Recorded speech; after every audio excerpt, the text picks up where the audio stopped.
There's one man who refuses to follow the script. We have rules here, you know that. And if you don't follow the rules, then what are we? One man stands tall in the face of adversity. But it ain't about how hard you hit. It's about how hard you can get hit and keep moving forward. A man who rises above the ashes of hot takes. What do you care what they say? Easy for you to say they all love you. It's just noise, man. You're really good at it. You might be great. That man is Nick Kostos. And this is You Better You Bet. If loving sports is wrong, I don't want to be right. Where narratives are challenged and the truth is spoken. I told you what was going to happen last week. If you didn't listen, that's on you.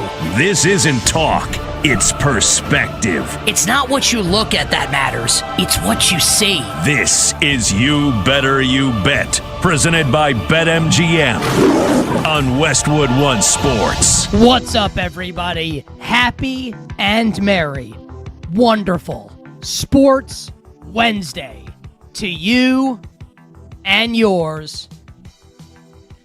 This is You Better You Bet with Nick Kostos on Westwood One Sports, as we bring you the fastest show in all of sports. The show presented today and always by BetMGM.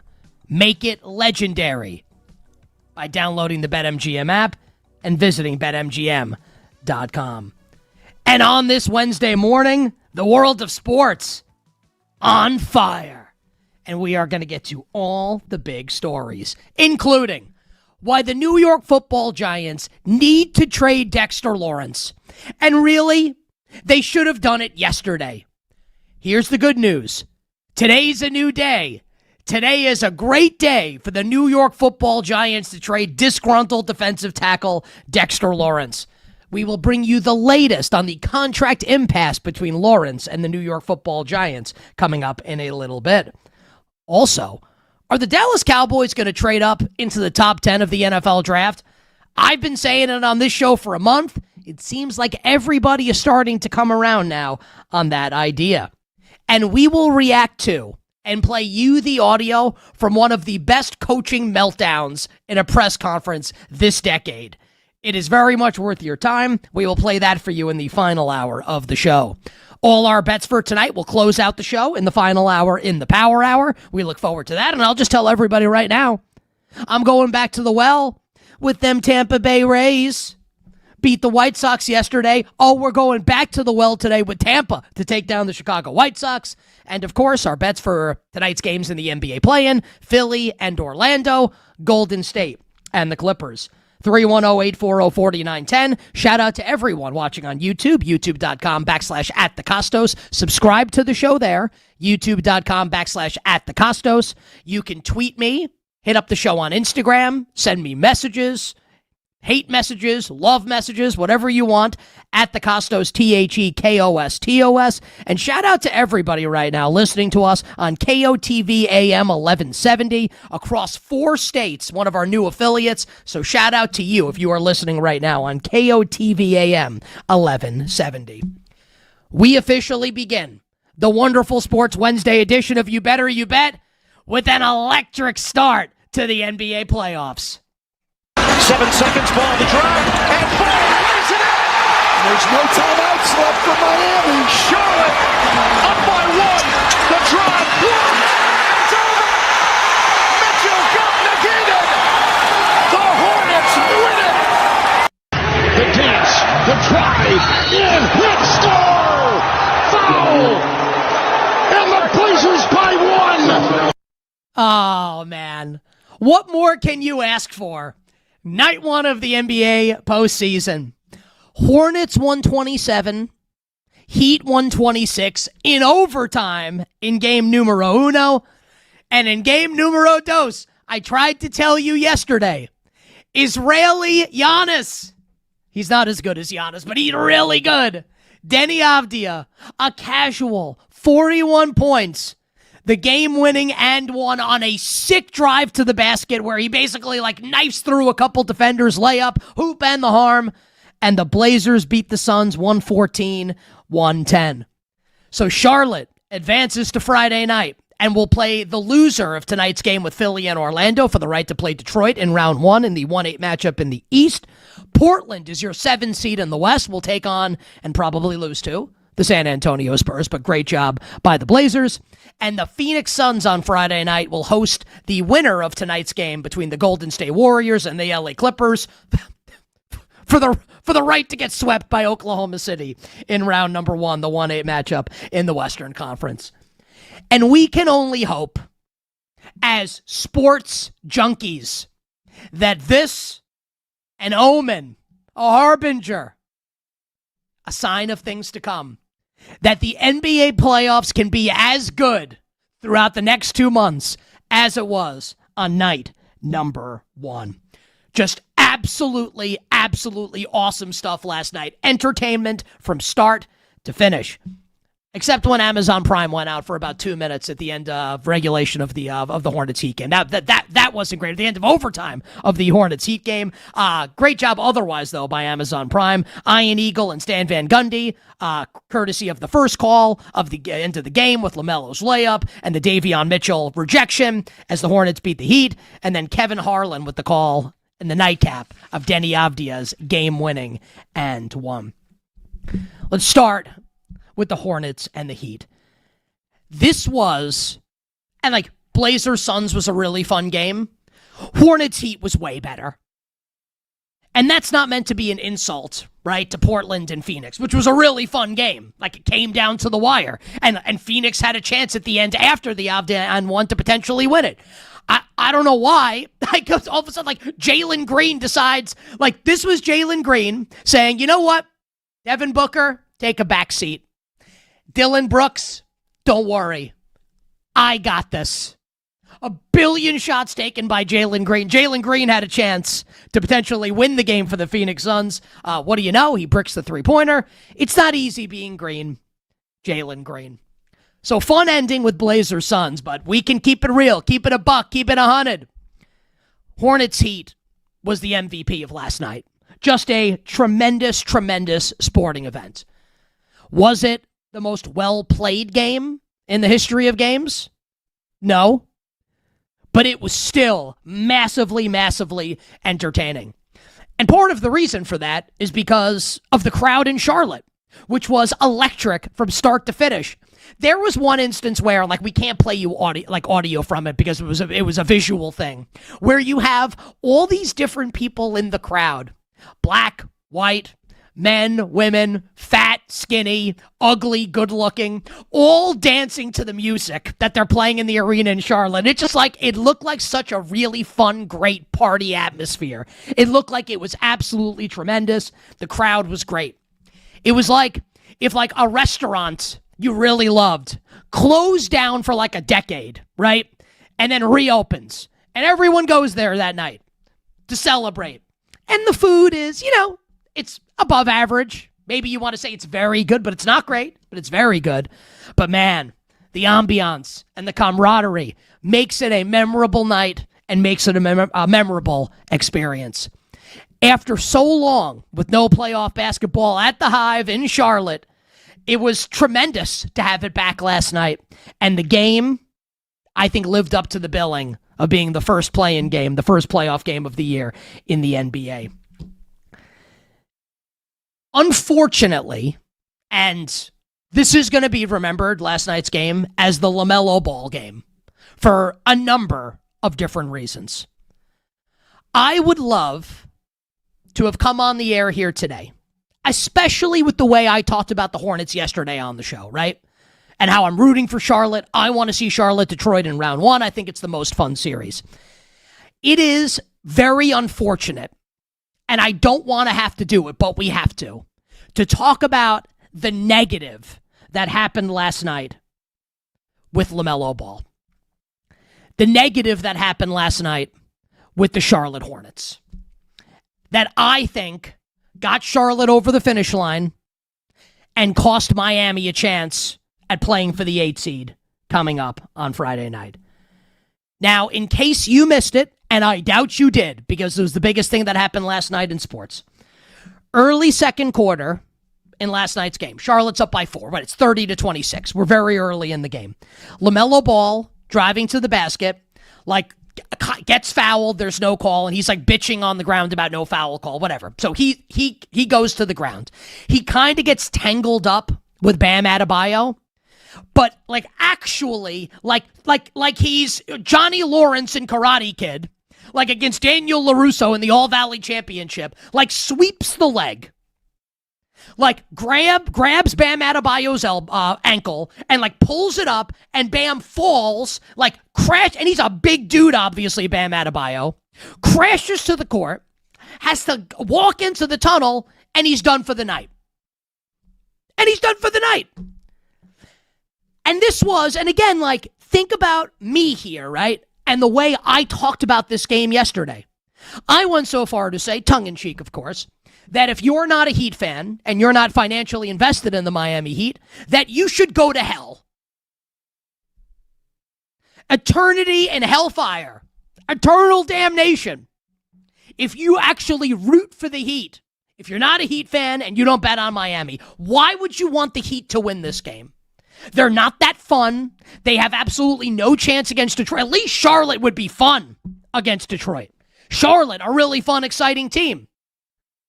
I wanted the Hornets to win the game last night. You know I wanted the Hornets to win the game last night. But I pride myself, when I come on these airwaves, I'm going to tell you the truth. I'm not going to BS you. I'm not going to let my emotions and my feelings cloud my analysis of the game and my takes. I'm going to tell you the truth. That is a dirty-ass play from LaMelo Ball. Full stop. And it goes noted that after the game, Udonis Haslem, who's on the Amazon Prime broadcast, who's like a Heat lifer, right? The Ultimate Warrior, right? I kind of want to play the Ultimate Warriors theme music right now, but whatever. Rest in peace to Jim Hellwig.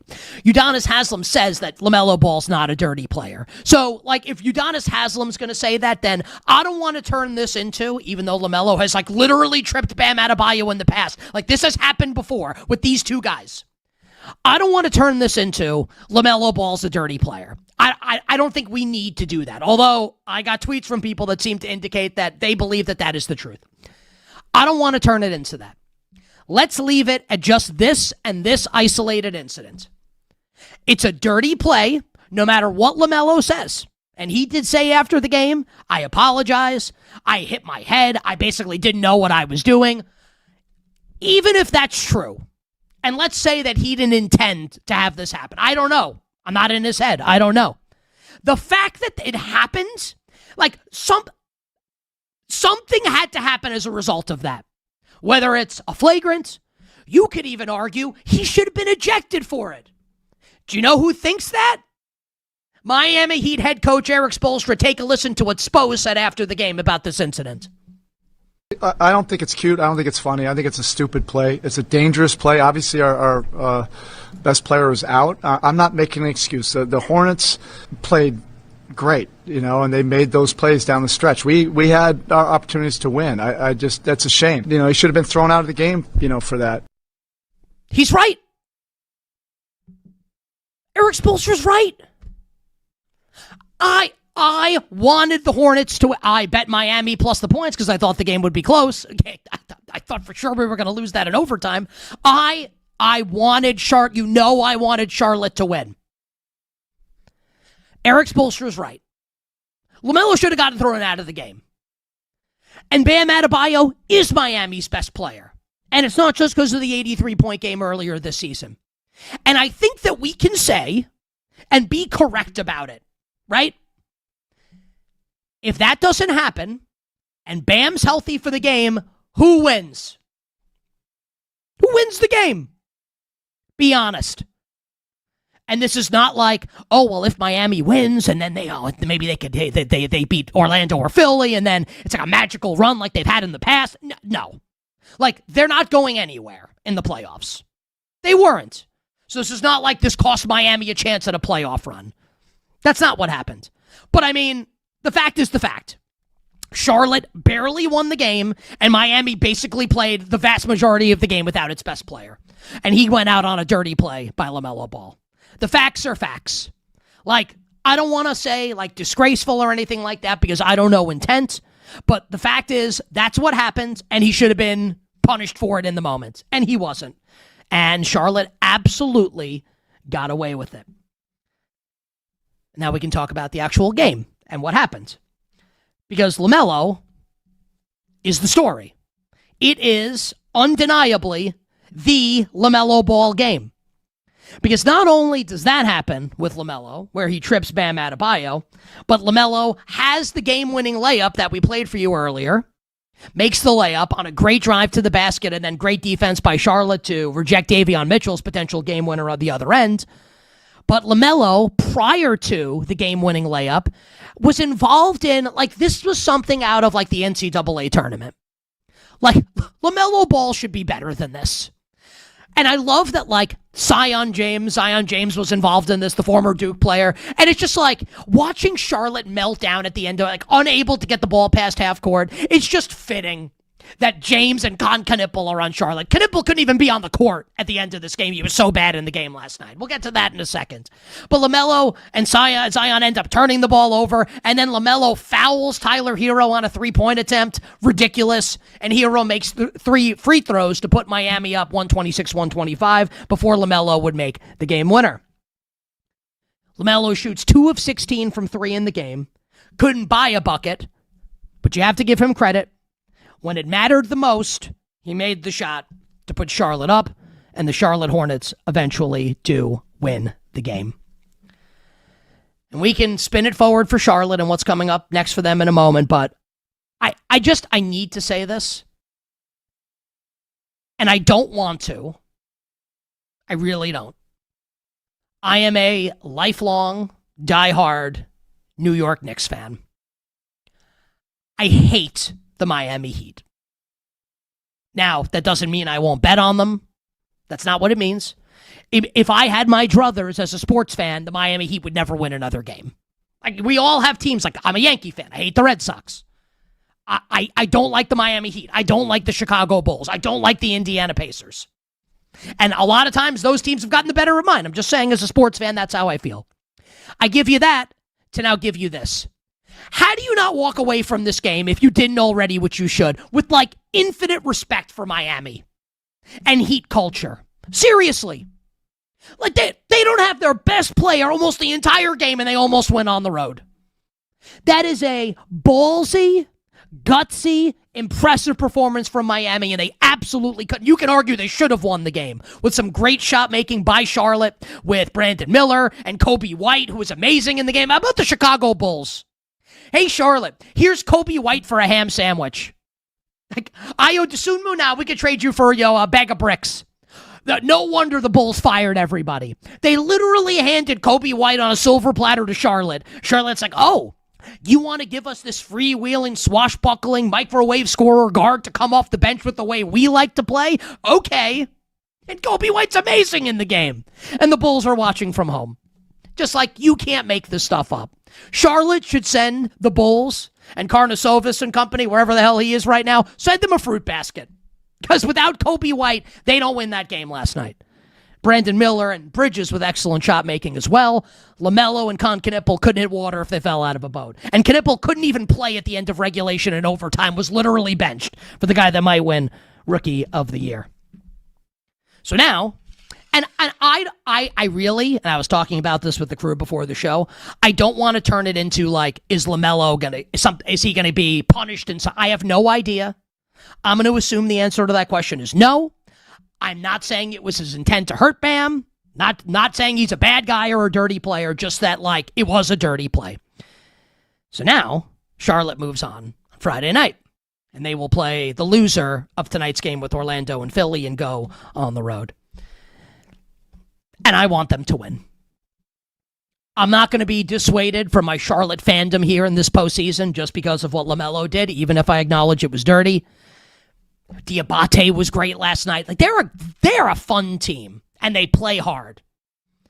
And whether it's Orlando, who has been a misery all season, or whether it's Philly without Joel Embiid, and with Embiid, different conversation. You can make the case that Philly in the postseason would be fun. Without Embiid, I don't know if you can make that case. I mean, Maxi's fun. Paul George could be fun. Edgecombe can be fun, but they're not winning. They're not beating Boston, not beating Detroit without Joel Embiid. I would much rather see the Charlotte Hornets.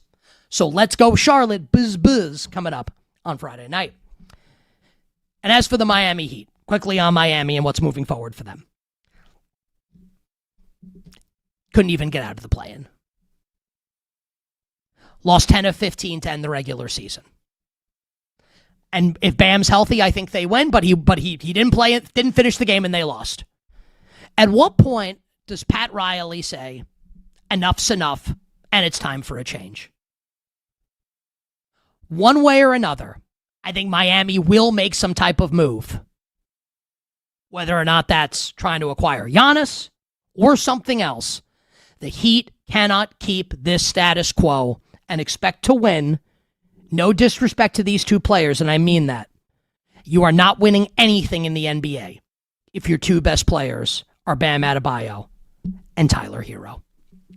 We're just getting started here on a Wednesday. You bet on Westwood One Sports. On the other side, the Denny Avdia game for the Portland Trailblazers as they beat the Phoenix Suns. And we'll give you a quick preview of tonight's games in the NBA play-in. Westwood One Sports, Nick Kostos and you, presented by BetMGM.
Now, back to You Better You Bet with Nick Kostos on Westwood One Sports.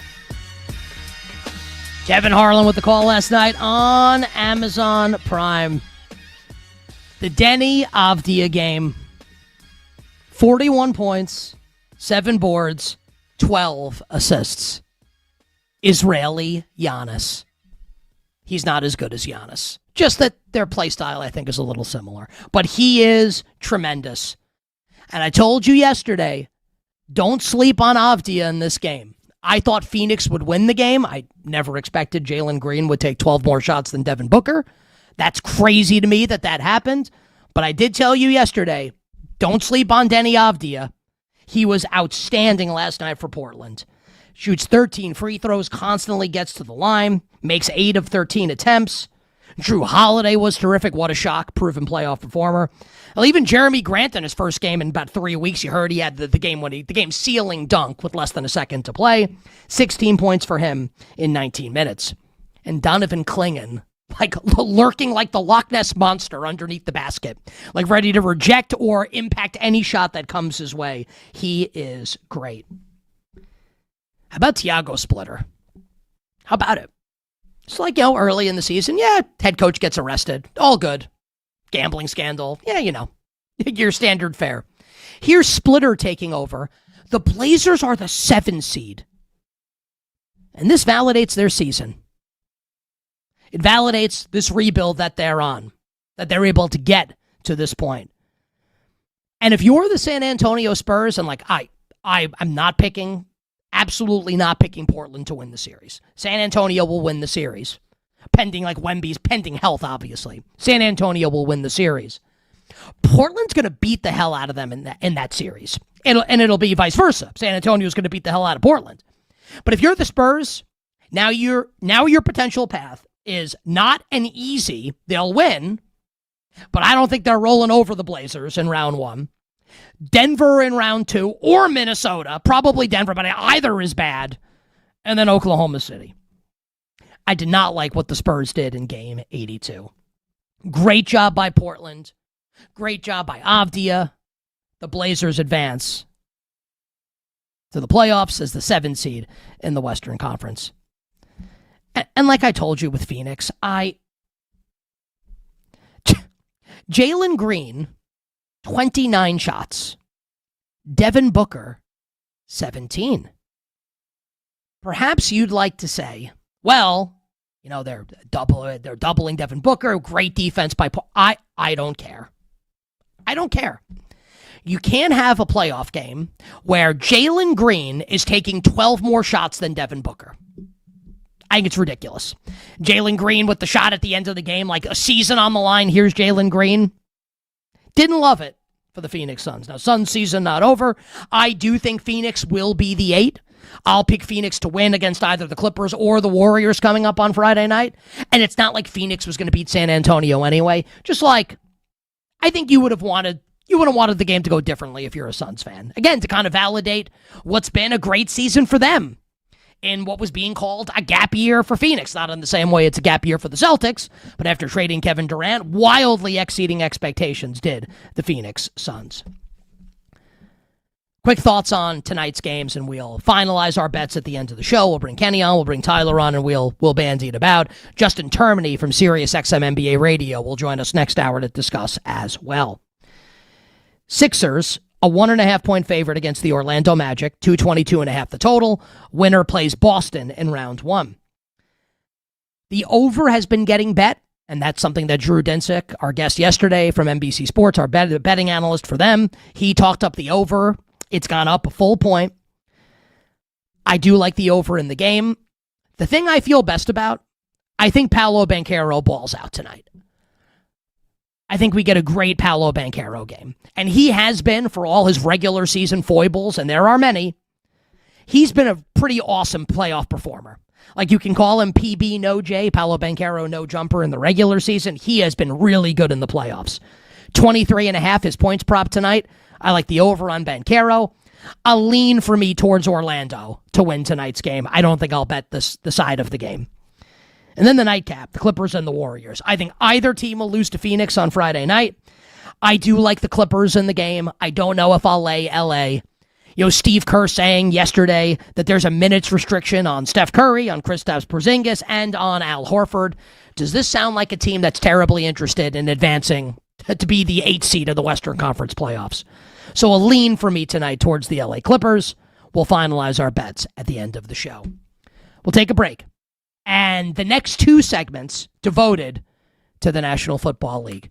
Brian Baldinger, Odyssey Sports NFL Insider, returns to the show to start next hour. But coming up next, Ross Tucker, my good friend, joins us to talk the NFL draft and more here on Westwood One Sports.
Back to You Better You Bet with Nick Kostos on Westwood One Sports.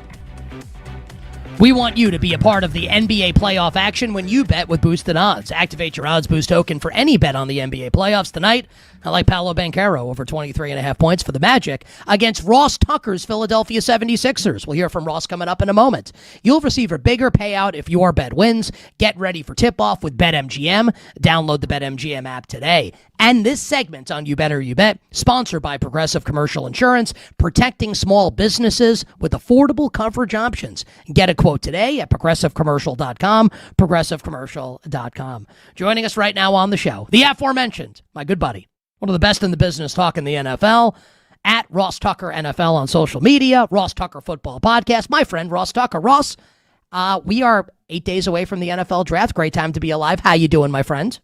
I am doing fantastic. I always know when the draft's coming because I start to get a lot more requests from folks like you to hop on, which is great. I love the draft.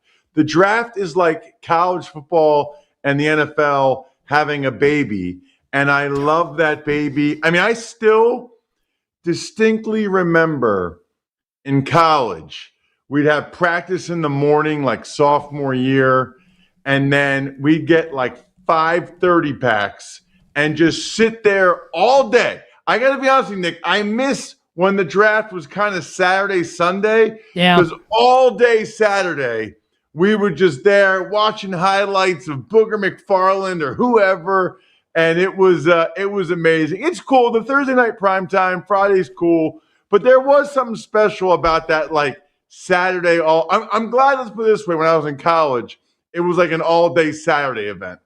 Yeah, I loved having it at Radio City Music Hall. I covered it for a number of years in college when we were at NFL radio together. It was the best. Now it's on site every year in a different city. And Ross, this year the NFL draft will be in Pittsburgh, Pennsylvania.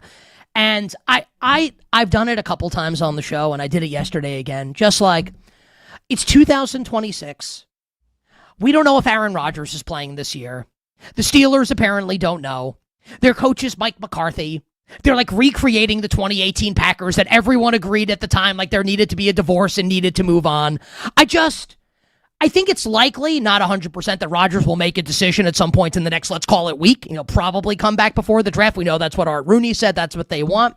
I can't believe that we're here with a legacy. This isn't the Jets. It's the Pittsburgh Steelers.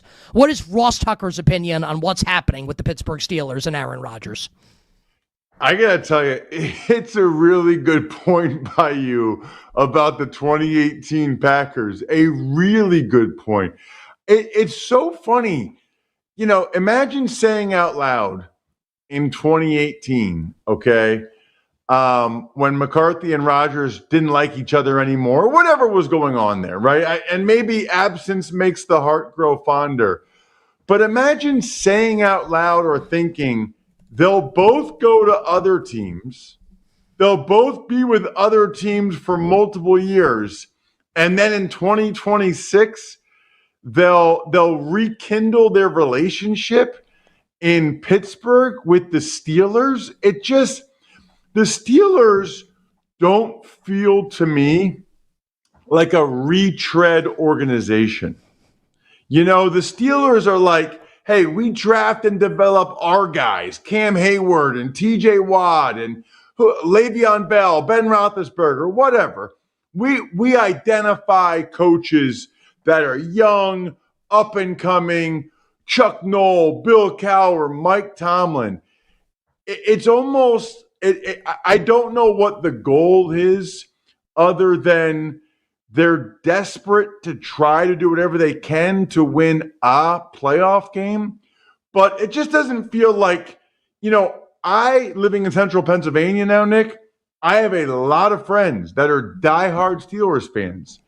And what's unique about them is making the playoffs is not like, they don't care that much about that.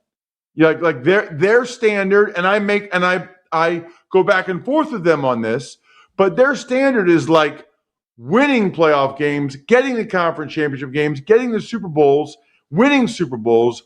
And I just don't think that the NFL film Super Bowl video starts with Mike McCarthy and Aaron Rodgers hugging, when he walks into the Steelers facility. Well, I mean, it does. It does, to be fair. It does, to be fair, just in 2010. 16 years ago. It does. Against the Steelers. In Dallas. Think about exactly. that. Yeah. I was at that Super Bowl. So were you. Imagine being like, you know what? 2 decades from now, McCarthy and Rodgers are trying to do this again in Pittsburgh. It's part of what makes the NFL interesting, I guess. But listen, I know a lot of people think they should draft Ty Simpson at 21, and maybe he learns for a year from. How do you feel about that? What's that? How do you feel about that? The Steelers and potentially Ty Simpson. So I got to tell you, I'm a Ty Simpson guy, and I'll tell you why. Everybody that comes on my show loves him. I'll never pretend to be that guy that's like, I watched every throw of Ty Simpson and his footwork. No, not me, okay? You know what I do? I get specialists to come on my show, the Ross Tucker Football Podcast. Kurt Warner, Greg Cosell, Dan Orlovsky. This is all these guys do, okay? I have other things to do in life. They don't. So they just watch these guys. And I'm just telling you, Nick, Orlovsky comes out and says he likes Simpson more than Mendoza. Greg Cosell and Kurt Warner won't say that, but I'm like an expert, okay, in reading between the lines. I believe that they actually like Simpson more than Mendoza. I believe I can hear it in their voice. That's enough for me. Cosell, Kurt Warner, I think Louis Riddick on social media, Orlovsky, that's enough for me. And I'm so tired of this. He's only started this many games. That doesn't bother. Dude, his dad's a coach, a D1 college coach. He's been doing this his whole life. And people are like, well, look at the list of guys that, didn't start that many games in college. Correct me if I'm wrong here, Nick. That argument with like Mitch Trubisky or Anthony Lance. Richardson. Yeah. But, okay, wouldn't that be mitigated by the fact that they've been in the NFL for years? Like, I don't understand that. Okay, they came to the NFL with less college experience. Don't you think one time out of the last 7 years where Trubisky's been on 4 teams, that the fact that he only started 15 games, like, who cares? He's been Trey Lance. Like, they've been on enough teams and in the NFL long enough. It's not an experience thing. Maybe they're just not that good. Maybe that's the thing. The thing that I don't, and we'll move on from this in a second, the thing that gives me pause about Ty Simpson is that if he stayed at Alabama, he'd be the backup this year to Keelan Russell. I don't love that, but listen, like you, I have specialists on the show. I don't know, I'm not grinding the film either. It's just my thought with the 5-star coming in, Keelan Russell. I want to stay in the football state, Ross, of Pennsylvania. A lot of Eagles fans are very angry with me because I've been saying for months that the Eagles are going to trade A.J. Brown. All the reporting would seem to indicate that this is something that is going to happen. In your expert opinion, as someone who is close to the organization, what is the % chance, Ross? And it doesn't have to be today. It could be June 2nd, right? To mitigate financial ramifications. What is the % chance in your minds that the Eagles trade A.J. Brown? Well, no inside information, number one. I purposely don't talk to those guys this time. I don't want to know. You know what I mean? I don't want to pry or try to know. So I'm just observing everything like everyone else is. I would say, I'm not going to put a percentage on it. I think it's highly likely that A.J. Brown will be traded. And I think it's likely that it happens after June 1st. I've been doing this a long time now. I can't remember that many times when a coach and GM are answering questions with A.J. Brown is an Eagle, that guy stays with the team. It feels like when the coach and GM say, we are not trading him, he's going to play for us week 1, there's still a little bit of a chance they trade him. When they're more or less saying he's an Eagle, and they've signed 3 other receivers and whatever, it just seems to me there's a lot of smoke there from a lot of different places. And even just the way the Eagles themselves are handling it or answering the questions. I don't think if they were asked about Jalen Hurts trade that they would say Jalen Hurts is an Eagle. I think they'd be like, no, we're not trading Jalen Hurts. So I think it's likely that and I think it will be after June 1st so that they can split up the dead money. You better you bet on this Wednesday, Westwood One Sports. Nick Kostos here with you. Our guest, Ross Tucker, host of the Ross Tucker Football Podcast. We will hear about one of Ross's entrepreneurial ventures, which I'm excited to do coming up in just a little bit. So, Ross, I've been saying for about a month now, solid month on the show, I just think, not that I think it's the right thing, but I think Dallas is probably going to trade up into the top 10 of the draft to make sure they get, I don't know if it's going to be Styles, I don't know if it's Downs, I don't know if it's Bain, I don't know if it's David Bailey, whomever is going to be there. Just feels like a lot of the blue chip defensive players will be gone by the time the Cowboys are on the board at 12. They also pick at 20. It feels like today, with a bunch of mock drafts coming out, including ESPN's Mel Kiper, he has the Cowboys trading up to 6 with Cleveland. So 6 and 39 to Dallas for 12 and 20. Do you believe, Ross, not that the Cowboys will make a trade of that magnitude, should the Dallas Cowboys trade into the top 10 and trade both of their first-round picks in order to do so? That's tough. I really don't understand what they're doing. I really, truly wonder about the Cowboys. Think about this for a second. They didn't want to pay Micah Parsons, who might be the best defensive player in the NFL. The Packers traded a ton of assets for the right to pay Micah Parsons over $40 million a year. So here's what you have in terms of assets. You have draft picks, you have money. The Packers gave up a ton of both. All the Cowboys had to do was just give him money. And then they use a lot of those assets for Quinnen Williams. Quinnen Williams is a good player. I'd say he's a really good player. Micah Parsons is elite. Elite. He's a difference-making player. Now they do the trade for Quinnen Williams. Now they might trade again to try to get another guy that's actually a difference-making player. Because I'm not sure Quinnen Williams is actually a difference-making player. I mean, they probably will, Nick. You're probably right. Do I think it's the way to go? No, not really. No, I don't. I'd probably rather pick at 12 and 20, but it feels like a very Cowboys-y thing to do. We want to make sure that we talk about myfrontpagestory.com. So, Ross, give this to me in about a minute. I've been consistent since this first came out that the New York Football Giants should trade Dexter Lawrence. Apparently, they're at an impasse, as reported last night by NFL media and others. Where do you come down on the Dexter Lawrence trade debate with the New York Football Giants? I think that they're gonna. After the report last night that you referenced, and where it's going to be resolved by the draft, they've reached an impasse. It seems pretty clear that he wants top dollar, and the Giants don't feel like they should have to do that with 2 years left on his contract.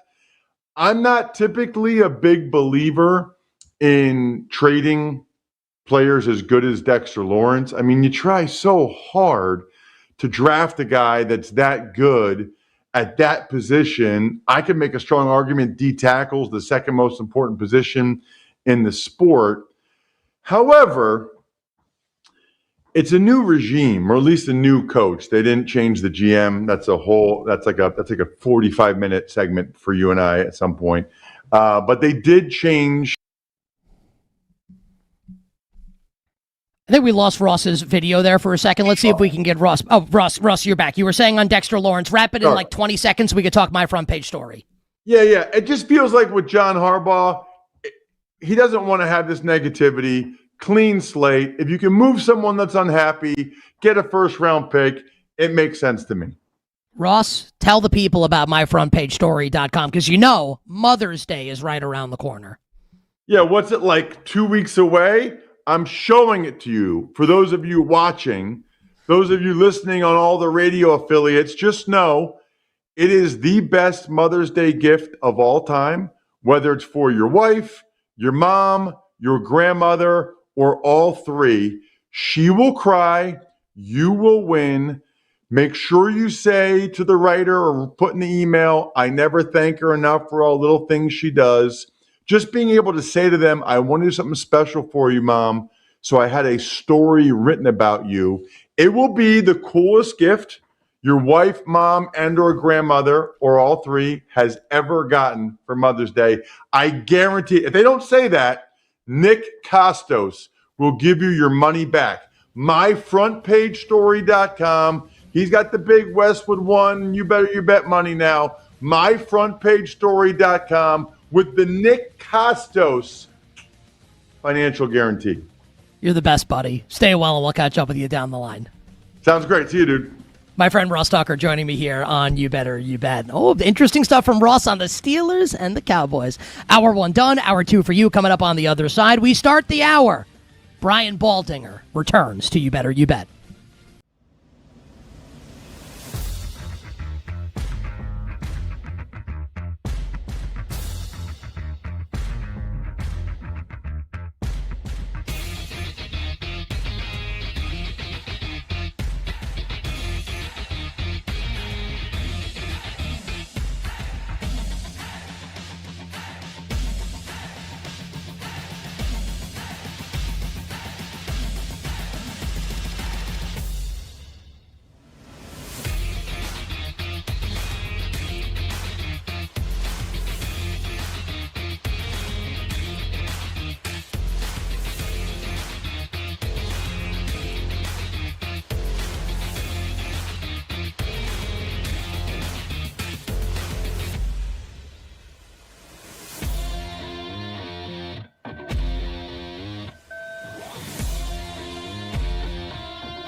biggest names in the business are on You Better You Bet with Nick Kostos.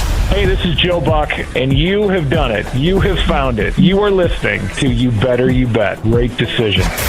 Hi, this is Kevin Harlan of CBS, Westwood One, and TNT, and I'm listening as you do every day to You Better You Bet with the most handsome single man in the radio business. A man who, if I was not married for 38 years, I might consider myself the kind of guy that can electrify a listening audience and a crowd of bystanders watching him do what he does so well each and every day. Continue to listen right here on You Better You Bet. This is You Better You Bet on Westwood One Sports. Brought to you by BetMGM. The wonderful Sports Wednesday edition of You Better You Bet rolls on. Nick Kostos, our crew, and you here on Westwood One Sports. That first hour of the show, I have goosebumps. What an awesome night number one of the NBA playoffs. The Charlotte Hornets beat the Miami Heat in overtime in the LaMelo Ball game, where, let's be honest, I wanted Charlotte to win. Dirty-ass play by LaMelo Ball, injuring Bam Adebayo, taking his ankle out from under him. Eric Spoelstra, after the game, said LaMelo should have been ejected. I can't disagree with that, even as someone that really wanted Charlotte to win the game. We have to call it like we see it. Dirty play by LaMelo Ball. Charlotte goes on to win on a LaMelo game-winning layup. Unfortunate for the Miami Heat. And we watched last night the Denny Avdia game for the Portland Trailblazers, 41 points, the game-winning and one, as the Blazers beat the Suns 114-110. Portland moving on to play San Antonio in round one of the postseason. And then a great interview with our friend Ross Tucker, who I've known for, I don't know, like over 20 years. Kind of makes me feel old. Ross does not think the Cowboys should trade up into the top 10 of the NFL draft. I think they will. Interesting stuff from our friend Ross Tucker. Justin Termini from SiriusXM NBA Radio will join us coming up later this hour to talk NBA playoffs. We look forward to that. But joining us right now to kick off our numero dos on this Wednesday. This segment sponsored by Progressive Commercial Insurance, protecting small businesses with affordable coverage options. Get a quote today at progressivecommercial.com, progressivecommercial.com. Making his return to You Better You Bet. And I follow him on Instagram. So he's been like all over the world. Now, it's finally sunny out in New York. I feel like I got a decent tan walking around with my daughter yesterday. I mean, Baldy, what would you say your skin color is right now? Like, it is like maple syrupy brown. You look great. Welcome back to the show. How are you? Thank you, Nick. No, I'm not. Wouldn't say I'm tan. I've been in the film room quite a bit. But I was down in South Florida off and on. I was out in L.A. all week last week just working. So I'm here in New Jersey, kind of getting ready for next week. So I don't know. My color will change once I get to May and I get back into vacation season here, Nick. Can we not kind of undersell like the world tour that you were on? Like, what countries have you been to since the NFL season ended? Because I was like living vicariously through some of the stuff that you were posting. I spent time in Turkey, Istanbul, up the Bosphorus Strait to the Black Sea. I was in the Cayman Islands. I've been bouncing around a little bit, but I believe in vacation. So I try to get 6 in every year, and you got to kind of squeeze them in between the draft and combine and all this stuff, but I'll get 6 before we start training camp next year. We're gonna do a ton of NFL, but I'm just very curious. How was Turkey? I love Turkey. Istanbul is a city of 17 million people. It's probably the safest big city in the world. Like, there's not an ounce of fear anywhere you go in that city. It's a great walk-in city. I've never seen. There's a lot of visuals to it. They got a lot.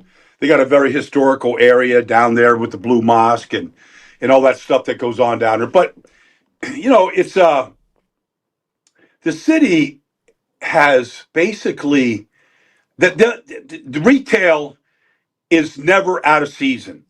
Okay. Any store you go into, there's 10 people that can't wait to help sell you something. Like, retail is alive and well in Turkey. It's online here in this country. It's a digital process, but in Turkey, every store is busy, and their stores go on forever. I loved it. On Instagram at Baldy NFL, I encourage everybody to follow Baldy, not just for football takes, but for a lot of great travel stuff as well. I really did enjoy it. All right, now we can We can talk some football. Who is Brian Baldinger's favorite player in the 2026 NFL draft, and why? I'm glad you asked me that, Nick. It's Vivego Ioane from Penn State, the left guard, number 71. He's my favorite player. He's been my favorite player since I started studying this draft, basically 2.5 months ago. He's just, last year Tyler Booker went in the first round to Dallas, and Gray Zabel went in the first round to Seattle, and they both made a big difference. They were really good players. This Ioane is better. He's bigger. He's stronger. He's meaner. He looks like the greatest joy he gets in life is taking his opponent and planting them into the turf. He's really good at it. And, he just knows how to play. He really just knows how to play the game. And he's very strong. He's got tremendous balance. It's an underrated skill. Like, he's never on the ground unless he's sitting on top of his opponent. He's going to start day one for a team next year. He's not going to get out of he won't get past Pittsburgh or the Chargers for sure, but he may go earlier than that. He's just a difference maker in this whole draft. And it feels like, Baldy, just from people I talk to about the draft, and I never claim to be someone that's watching the film, it feels like everyone, the consensus is that he's the best lineman in the draft, but because he plays interior, he's a guard, he's not going to be the first offensive lineman taken. He may not go in the top 15. Would you agree with that? Because of positional scarcity, that maybe, Freeling or Maui Noah, even if Maui Noah projects early as a guard, or Spencer Fano, who can play all 5 positions, that those guys would go ahead of Ioannoni, the Penn State guard? Probably, but I think Ioane is the best offensive lineman in this draft. I think he's the most polished. He just has the right functional strength to just take on big, strong opponents and just basically shut them down. So it's kind of hard to find a weakness to his game. I just think he's going to be a great player. Now, I like Caden Proctor. I like Maui Noah. I like Spencer Fano. I think all those are going to be good players. I think they're going to be starters. There's some guys that, project Monroe Freeling. I think he needs work. I think he needs to Caleb Lomu. I think he needs work and time. I think Emmanuel Pregnon from Oregon is a really good player. He's going to be a starter next year. But I would say Ioane he's my favorite player, but I think he's as good as anybody in this draft, and I do think he is the best lineman in this draft. I love the draft so much. I want to ask you if Caden Proctor is more of a guard or a tackle at the next level, but we should probably get to some other stuff here. So the way I will phrase this question for you is not what do you think will happen or is there inside info? I want to put this as if you were the general manager of the New York Jets, right? And Mendoza goes 1 to the Raiders, and you're on the clock at 2, and you could have your pick of the litter on defense, and it seems like it's going to be Arvell Reese or David Bailey. Who would you take and why? Arvell Reese or David Bailey? I would I like Arvell Reese a lot. But if people are projecting him as an edge player because he wants to be an edge player, well, he's not an edge player. That's not what he did at Ohio State. He lined up out there sometimes, and he showed some skill coming after the quarterback, but he's not a polished pass rusher. He's a great athlete. He's a will linebacker. You can rush him. Sonny Styles was the Mike at Ohio State, and he set everybody up. He's a really good player. But David Bailey is the better edge player. The Jets, you can look at all of the improvements or additions they've made, Nick. We'll see if they're improvements. But, if you go out and you get all the guys, Demario Davis and, Onyemata and Minka and Nashawn Wright, and you get all these guys and you trade, for Tavondre Sweat, you've got 6 new starters on defense, but they traded Jamon Johnson away. To me, they've got one edge player, and that's Will McDonald. I don't care what defense Aaron Glenn wants to play. They better get.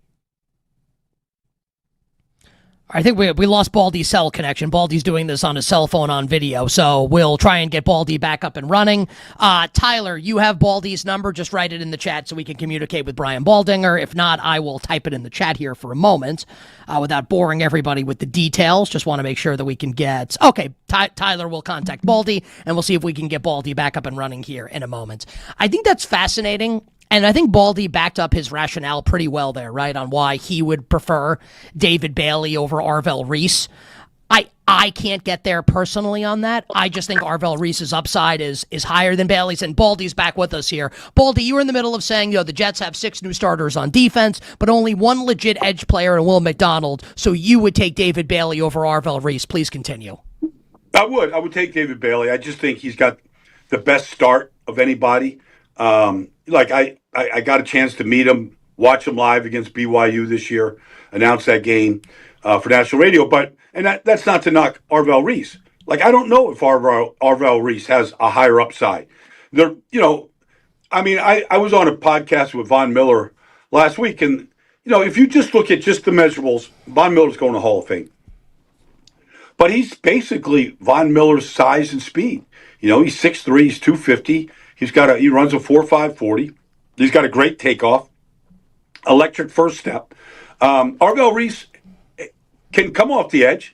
I think he can play out there sometimes. It's kind of hard to build a defense around a guy that's really an off-the-ball inside linebacker and then also play him on the edge. Nobody's really doing that in this league. Jalen Walker was a little bit like that, and then he became an edge player at Atlanta. And, he was okay. James Pierce was better last year for Atlanta.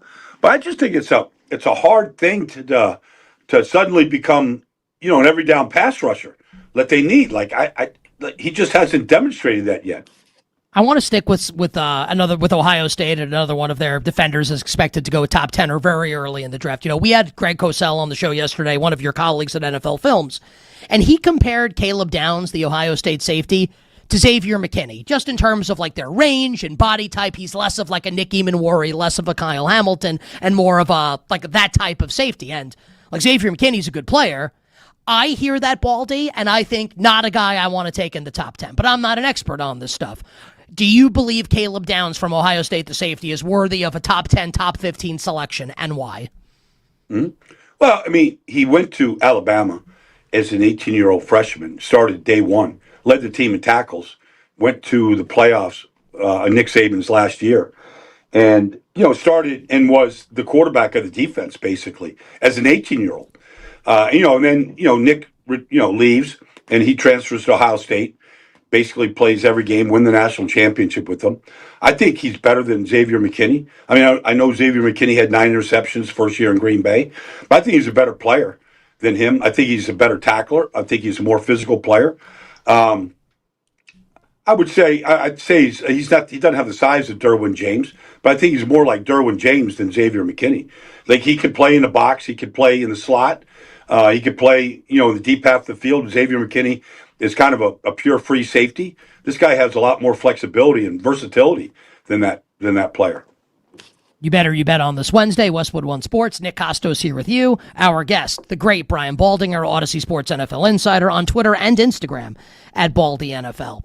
Baldy, it seems like, so the question is not do you think the Eagles will trade A.J. Brown? It feels like a lot of people think that that's going to happen after June 1st, but that the Eagles will eventually move on from A.J. Brown. Assuming that that's going to happen, or at least if you think it might happen, what do you think is more likely for the Eagles when they hit the clock in the early 20s of the NFL draft? That they select a wide receiver or an offensive tackle with Lane Johnson nearing the end of the line? I think an offensive tackle is kind of what Howie Roseman's, bailiwick has been since he's really been in charge. He usually goes in the trenches year in, year out. That would make a lot of sense. There's no Lane Johnsons in this draft, but, eventually you got to replace him.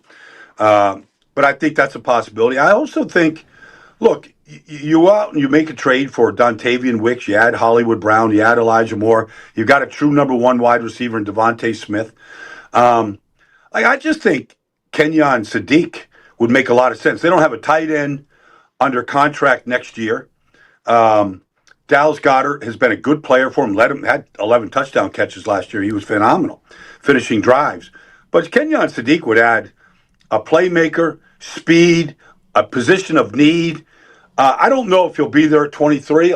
Maybe Carolina at 19 makes sense for Kenyon Sadiq to go along with T-Mac and Xavier Legette and try to help Bryce Young out as much as possible. But this is a tight end driven league right now. Seattle proved that. The Rams proved that. Chicago did that. I mean, a lot of teams were in heavy 13 personnel a good chunk of the year last year. And so that's the trend.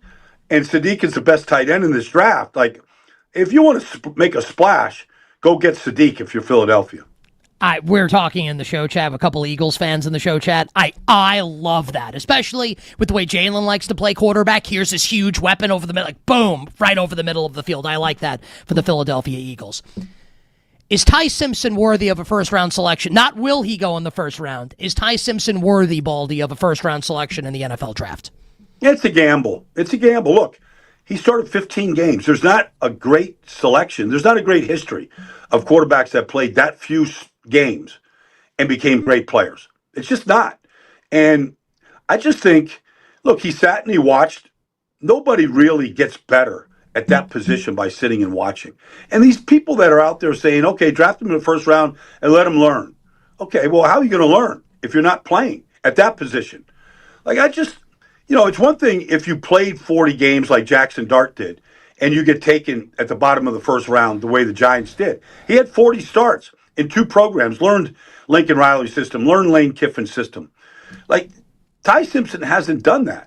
And he didn't finish this season strong. And he did get banged up. And he's not very big. Like, I'm not in love with him. Like, I can see him go through progressions. I can see his arm strength.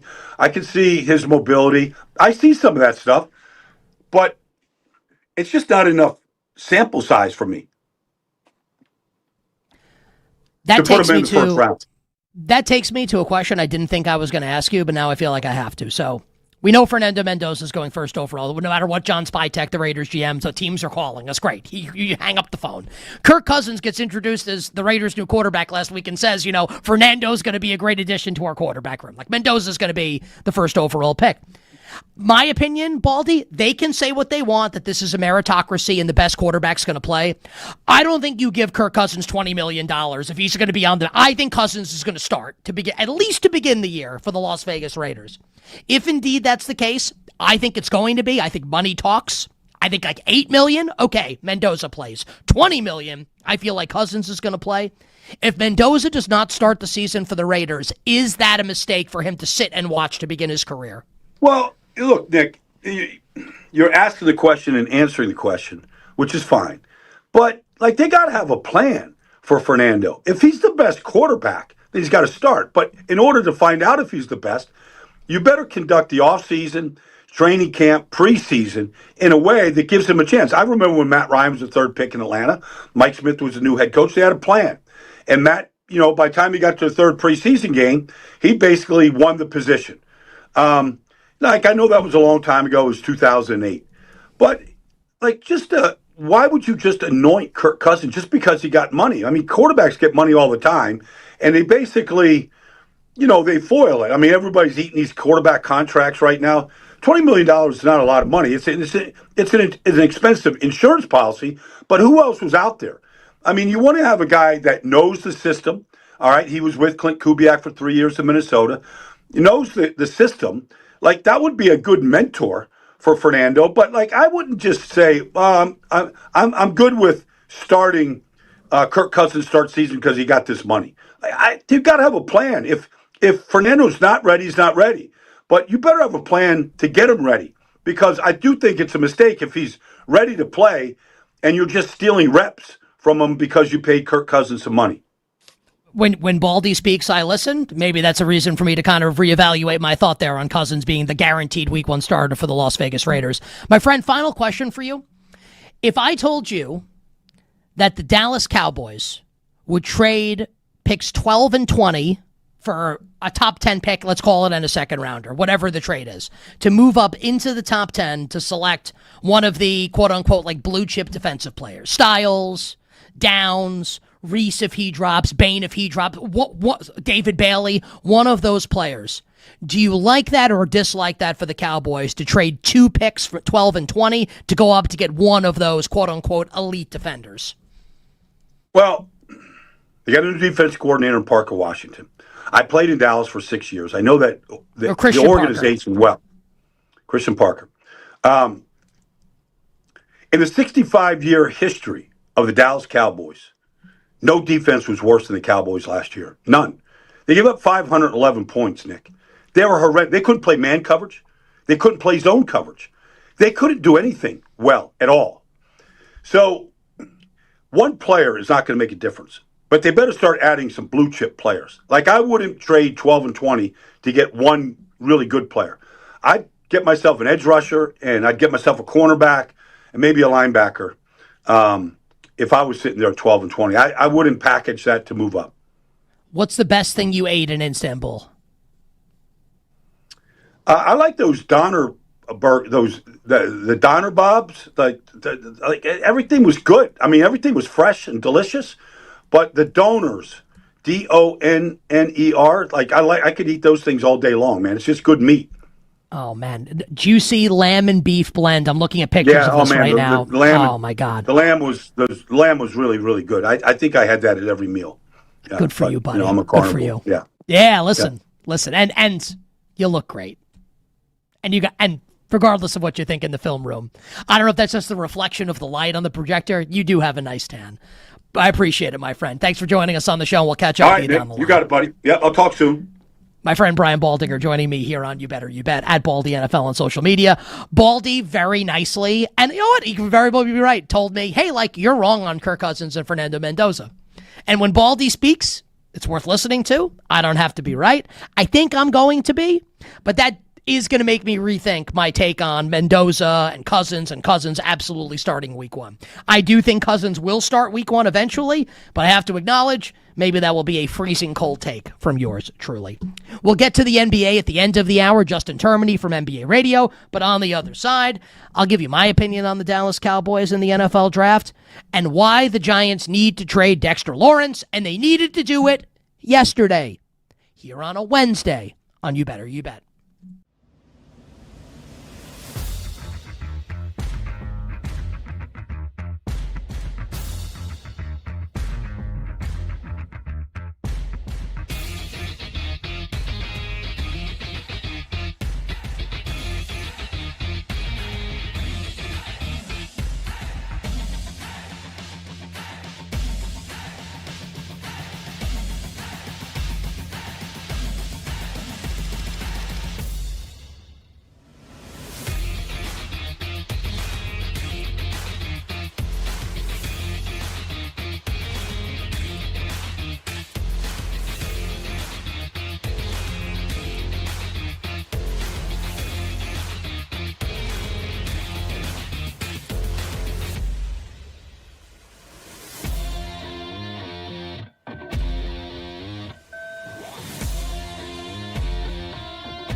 They enter the backfield with a four-man rush into Herbert.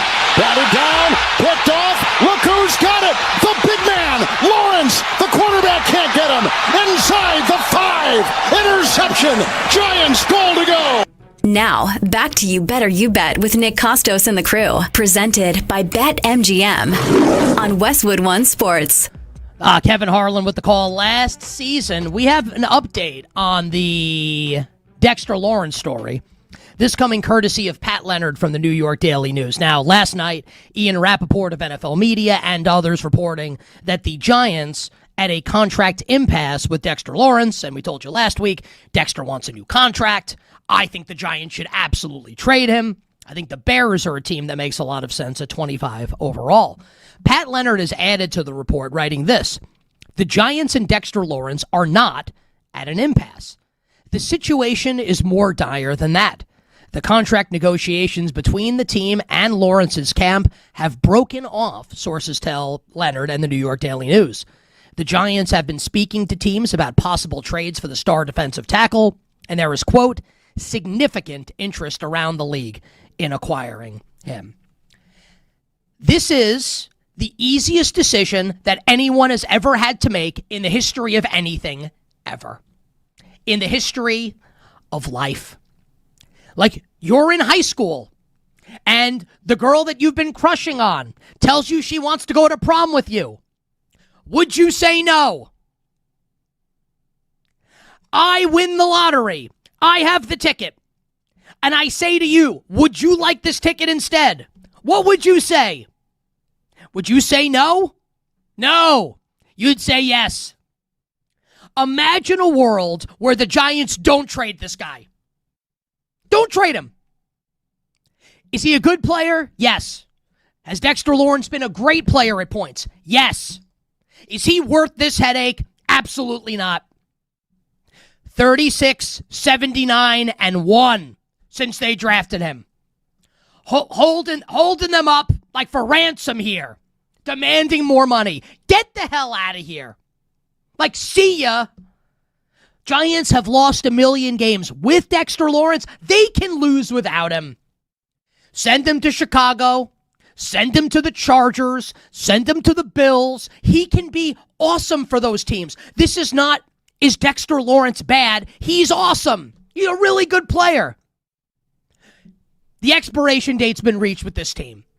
I'm a Giants fan telling you that. See you later. Bye. They need to trade him and trade him today. Like, I don't want him on the team anymore.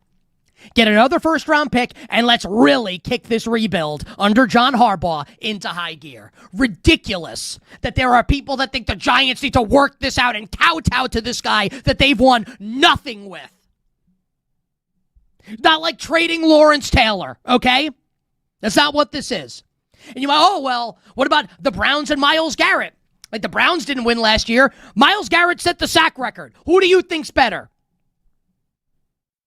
Like, this kowtowing to Dexter Lawrence like he's Aaron Donald. Like, miss me with it. Bye. See you later.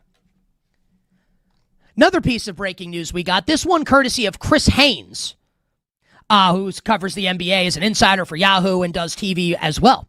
Quote, the NBA to review LaMelo Ball taking out the ankle of Heat star Bam Adebayo in the second quarter last night, resulting in the back injury that cost Bam the rest of the crucial do-or-die play-in contest. A ruling expected before the Hornets play-in game on Friday. Play stupid games, win stupid prizes. FA and FO. It doesn't matter whether LaMelo Ball tried to hurt Bam Adebayo or not. It doesn't matter. Intent doesn't matter. I want the Hornets to win on Friday night. I want them to win. I want to see Hornets Pistons. When Eric Spoelstra, one of the most respected coaches in the history of basketball, says after the game that he should have been ejected, that Ball should have been ejected, and LaMelo knows enough to at least apologize, like, yeah, come on. We don't think there's going to... I said it in the opening segments of the show. You don't think there's going to be some sort of inquiry here at least? Will he be suspended? That I don't know. 50-50? 51-49, he does get suspended. It was insanely dirty. He swept his ankle out from under him, and Bam couldn't play the rest of the game. You tell me.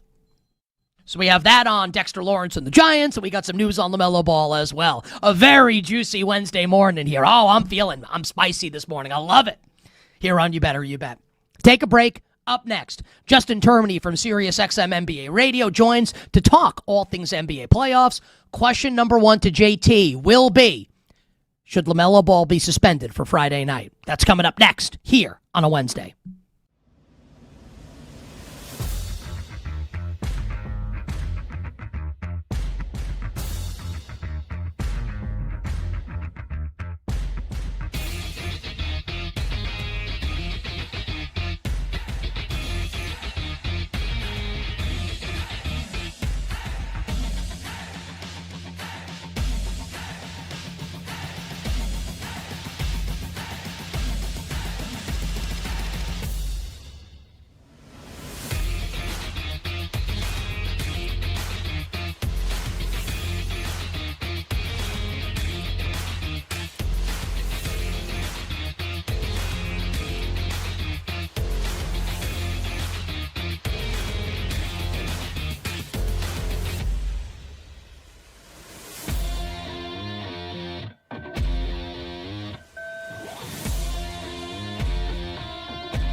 That one, I mean, I got hit in the head, didn't really know where I was, but I'm going to check on him and see if he's okay and everything.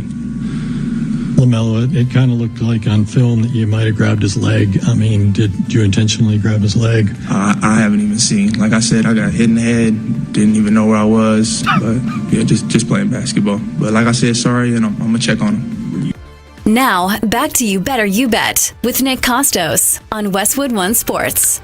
You know, we've had some great lapses in accountability just in sports and like the general area surrounding sports this week. We'll talk about some of that a little later in the show with Ryan Glasspiegel of Front Office Sports. That from LaMelo. First, how about the question to LaMelo? The video seems to indicate that you might have grabbed Bam Adebayo's leg. How about this instead? He did it. We all saw it. And I'm rooting for the Hornets in the game. He grabbed Bam Adebayo's ankle. It absolutely happened. We'll get all the conversation on the NBA playoffs and that with Justin Termini from SiriusXM NBA Radio in a moment. But we want to tell you, our audience, to be a part of the NBA playoff action when you bet with Boostin' Odds. Activate your odds boost token for any bet on the NBA playoffs. For me, Paolo Banchero over points tonight against the Sixers, and you'll receive a bigger payout if your bet wins. Get ready for tip-off with BetMGM. Download the BetMGM app today. The aforementioned Justin Termini, Termini Radio on social media, NBA Today on NBA Radio on Sirius, weekdays 4 to 7 p.m. Eastern, and the new YouTube page as well, Termini Crashing Out, youtube.com/@Termini Radio. We were talking off air about like our shared history at Sirius like 20 years ago, and I remember you used to end your updates with like 2 seconds of silence, and then, I'm Justin Termini. And I still remember it to this day, which means it was very effective. Welcome back to the show, my friend. How are you? Well, thank you. I had to have some fun. I was bored out of my mind doing the update, so I had to add a little personality in at the end. I'm not sure if the bosses liked it, especially when I made a slew of mistakes leading up to the end. I would still sign off like a massive egomaniac. So Termini is the best. Again, you got to check out NBA Radio, NBA Today with Termini and Eddie Johnson, and the brand new YouTube page as well. My friend, let's start with the big story right now in the NBA. You know, Charlotte wins last night. LaMelo Ball, the game-winning layup. Also, he hurt Bam Adebayo earlier in the game. What I thought was a dirty play. Chris Haynes reporting there will be an inquiry into LaMelo's status, and there will be resolution prior to Friday night when the Hornets will play the loser of tonight's Magic Sixers game for the right to be the 8th seed and play the Pistons in round 1. Where do you come down on this LaMelo Ball discussion right now, and what should happen to LaMelo, if anything? Well, I don't think he should be suspended, and we've seen it in the past where you've got guys like Joel Embiid a couple of years ago against your Knicks. Remember, he took out Mitchell Robinson. The officials actually saw that, and they kept Embiid in the game. So I don't think he should be. I don't think they will.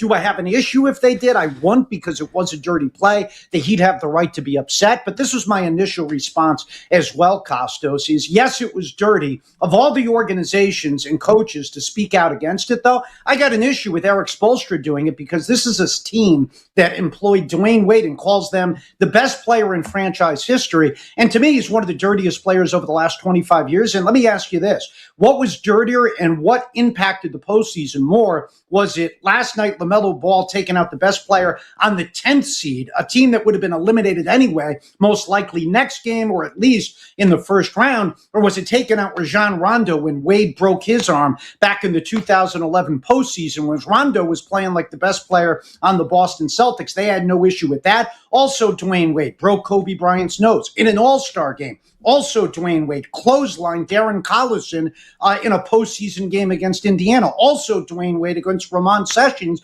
against the Hornets, the team they were playing last night. Kicked him in the groin, got suspended for a game, and when he did, the Heat acted like it was, an abomination. They released a statement. Dwayne Wade's not dirty. He's got a history of representing the league in a good way. So, yes, it was dirty last night. No, I don't want to hear the Miami Heat complaining about it after they celebrate Dwayne Wade as the best player in franchise history.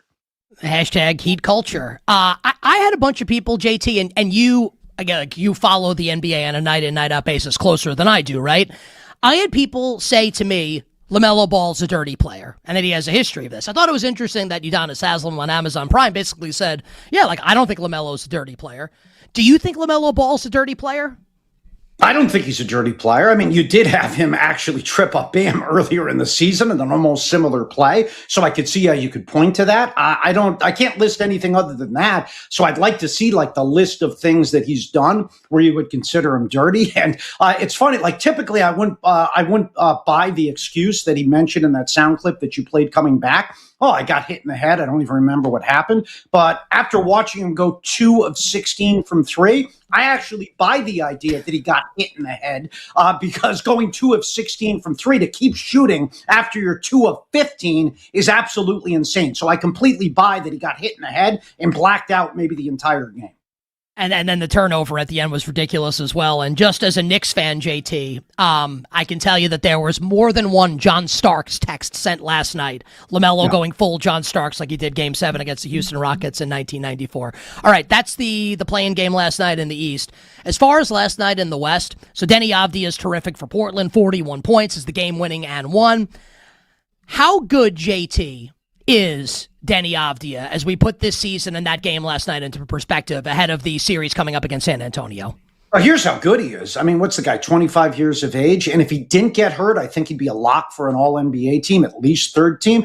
We haven't got our ballots yet here as they delay it. Are they going to put Luke on it? I think is one of the reasons. Usually you have the ballot by now. Denny Avdia is a guy that I would easily, if he played in the mid-70s, have on an all-NBA team, might do it anyways. He just snuck in, I believe, with 65 games. This is a guy that's one of the better playmakers in the league. I mean, he essentially runs point for Portland, despite the fact that they have Drew Holiday. They've got Scoot Henderson. They're going to have Damian Lillard coming back next year. I don't see how you can give the ball to any of those guys when this guy's playing at this level. Outside of SGA, he draws fouls better than anybody in the sport. You saw it last night in the game-winning bucket, where not only did he hit the basket, the go-ahead basket, but then he goes to the free throw line. He's as good as it gets at getting to the line. The one thing you would like to see him at is maybe an outside shot. If he did that in conjunction with his ability to get to the free throw line and get to the hole, you'd be talking about, I don't know, maybe one of the 12, 13 best players in the sport. That's how much I like this guy. I said in the first hour of the show, JT, talking this and projecting it forward with Portland, right? We'll play San Antonio in round 2. Do I think the Blazers will beat the Spurs? No. I think the Spurs will win that series. I think the way this is broken, though, for San Antonio, and some of it's their doing, right, by losing to Denver on the season's final day, they'll beat the Blazers.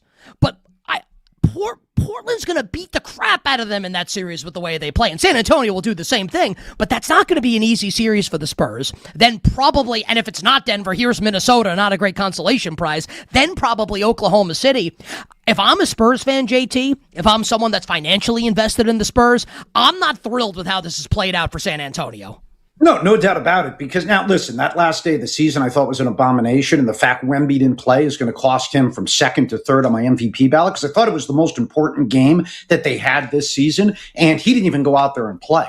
So that bothered me a lot. But yeah, it's not broken right, especially if these ribs are an issue for Wembanyama, because Donovan Clingan's a big boy. So you're going to bang with him a little bit. He's going to get physical. Jokic is a big boy. Aaron Gordon's a big boy. That's going to be physical. We all know what Oklahoma City is in regards to, not necessarily their bigs that are physical, but Lou Dort's going to hit you if he can reach your ribs. Wembanyama's so tall. Alex Caruso's going to do the same thing. So they got to make it through all three of those physical teams. Portland's been one of the best defenses in the NBA over the course of the last couple of months as well. I wouldn't want to see him in the first round. And here's the other thing that would make me nervous, and it had nothing, Kostos, to do with the game that Portland played. It had to do what we saw to Charlotte. As good as San Antonio is, what happened with Charlotte? Guys that have been awesome all regular season haven't been in that spot before. They couldn't hit their outside shots. They maybe weren't ready for the moment. San Antonio's got a bunch of guys who haven't been in this spot before, have no playoff experience, but Denver's got it in mounds. Oklahoma City has it in mounds. So that would maybe concern me a little bit about San Antonio as well. Hell, even Minnesota's got it in bounds, right? Back-to-back trips to the Western Conference Final. We'll get to tonight's play-in games in a moment, but you used the word ready in that answer. And the way I'm looking at the Spurs here and why I'm going to pick if that's the matchup, Denver-San Antonio, I'm going to take the Nuggets. Because my question, and I'm not saying he can't do it, but I'm fascinated to see, can Victor Wembanyama, who has basically played 29, 30 minutes a night in the regular season, now he has to play 37, 38 minutes a night. Can he do it? Justin Termini, is Victor Wembanyama ready for that challenge in the postseason? I said the same thing last year about your Knicks and the Cavs. Remember, everybody's on Thibodeau's case. Wow, he's playing his guys too many minutes. But then what happened once you got to the postseason? They were accustomed to playing big minutes. And to me, they looked really good. Like they were ready to do it. Then you had Cleveland where Kenny Atkinson was playing these guys in the high 20s, the low 30s in regards to minutes. And then Cleveland goes into the postseason. They looked absolutely gassed because they weren't pushing themselves. You have to use the regular season in order to prepare yourself for the postseason. They're not playing Wembanyama big minutes, but Jokic is accustomed to it.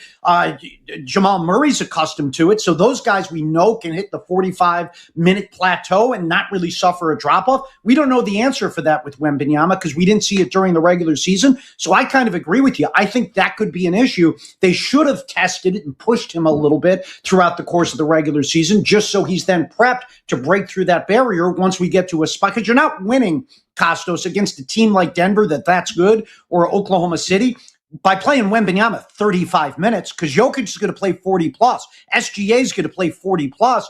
So I think that could be a problem. You bet on this Wednesday, Westwood One Sports. Nick Kostos joined by the star of Sirius XM NBA Radio, my friend Justin Termini, at Termini Radio on Twitter. Check out the new YouTube page for JT as well, youtube.com/at Termini Radio. Thoughts, JT? Anything you've got on the two play-in games tonight? Orlando at Philly. Sixers a 1.5-point favorite. And then I kind of think the Warriors are going to try and lose tonight. Clippers 5.5-point favorites against Steph Curry and Golden State. Well, we're on the same page there with Golden State. I mean, I'm not sure if it's happened in the past, but I think minutes restriction on Curry, Porzingis, and Horford. It's an eliminated. Season's over if they lose. Have we ever seen that? Honestly, that's going to be one of my major storylines in previewing these games today on my own show. Have we ever seen hey, it's a do or die game. Essentially, it's a game 7. We have a minutes restriction, not on one guy, not on two guys, on 3 guys. What the hell are you resting for? You got 6 months in order to do it. And then with Porzingis, it's even crazier because Porzingis is not even under contract. Who are they trying to keep him healthy for? His next team? So I don't understand that one at all. It bothers me for critics of the NBA. All right, now we're in regular season. Okay, there's going to be some of the older players on a minutes restriction, but in a do or die game, there's minutes restrictions. To me, that's insane. And I do find it hard to believe, though, that Curry's going to allow Steve Kerr to bench him if he's played 39 minutes and the game's heading to overtime with the season on the line. I highly doubt that that's a legitimate minutes restriction, at least on Steph Curry. Any thoughts? Give me 20 seconds on Orlando, Philly. Who do you like to win the game? I think Paolo's going to have a huge game tonight. Big playoff performer. Disagree on Paolo and Magic Sixers tonight? I mean, he's been disappointing the entire season. I was at that Celtics game. That was embarrassing. Oh, my God, the season dude. where they lost. That might have been the worst loss I've ever seen. Typically, based off talent, I would pick Orlando. I got to go with Philadelphia just based off the fact that locker room is an absolute mess. And being it serious, a lot of talented people, but a lot of psychopaths and not a good, a good culture. And we struggle as a result with the on-air product. So I would lean towards Philadelphia despite the lack of talent. We could do a whole 20 minutes on that. The 4 outside of we can put Portland, San Antonio in this. The 5 series that we know about right now: Knicks, Hawks, Cavs, Raptors, Nuggets, Wolves, Rockets, Lakers, Blazers, Spurs. There's a clear favorite in all those series, and the Rockets are favored against the Lakers despite LA having home court. Do you see any first round upsets, JT, coming up here in about a minute? I mean, it's crazy because I think Denver is the 3rd best team in the NBA, but I think they're also the most susceptible to lose because I would say that Minnesota might be the 5th or the 6th best team, and they've had a history of matching up pretty well against them. So that's one. And unfortunately, to tell you, that Orlando loss the other day to Boston set you guys up with the Hawks instead of Toronto. I don't think Atlanta will beat New York, but they're certainly going to push them, whereas Toronto wouldn't have done that. So those are the 2 series I would keep my eyes on. Will you pick any of those upsets, JT? No, I will not. No, I will not pick any of those upsets, but I could see them taking place. Will you pick any of them, Kostos? I'm not going to, but I will say I agree with you. As a Knicks fan, I think the Knicks will beat the Hawks. It gives me more anxiety that it's Atlanta and not Toronto. And look, Minnesota's beaten Denver, and I think Denver will win. Would I be shocked if Minnesota won? No. I actually think that you have been kind enough to extend your time on the show to come on with us for the next couple weeks for the NBA playoffs, and I appreciate that very much. I think we will get my Knicks versus your Celtics in round 2. before we know how we get there, if we get there, who wins that series in 15 seconds. You can reserve the right to change your mind whenever you want. But right now, Knicks or Celtics, 15 seconds. I can always claim that I got hit in the head like LaMelo if I get it wrong, but I would go with the Knicks. Even though I think the Celtics are the better team against everybody else, I don't like the way that they match up against New York, so I'm nervous about that series. I'm also nervous about that series. Love it. Will you close off by giving us a Justin Termini update sound off or sign off? Well, I don't have a chair that spins. I used to spin when I did it, but I'll just go with your next report in 30 minutes. I'm Justin Termini. You're a legend. NBA Radio, YouTube, thank you. YouTube.com/@Termini Radio. We'll talk to you next week, my friend. I'm looking forward to it. Farewell, Kostos. Justin Termini, who is just an absolute tour de force. The guy is hysterical, joining us here on the show. All right, final hour, power hour coming up next. We'll start the hour. Bunch of sports media stories to hit with our good friend Ryan Glasspiegel from Front Office Sports.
Now, back to You Better You Bet with Nick Kostos and the crew. Presented by BetMGM on Westwood One Sports. Bring it up, Kenny.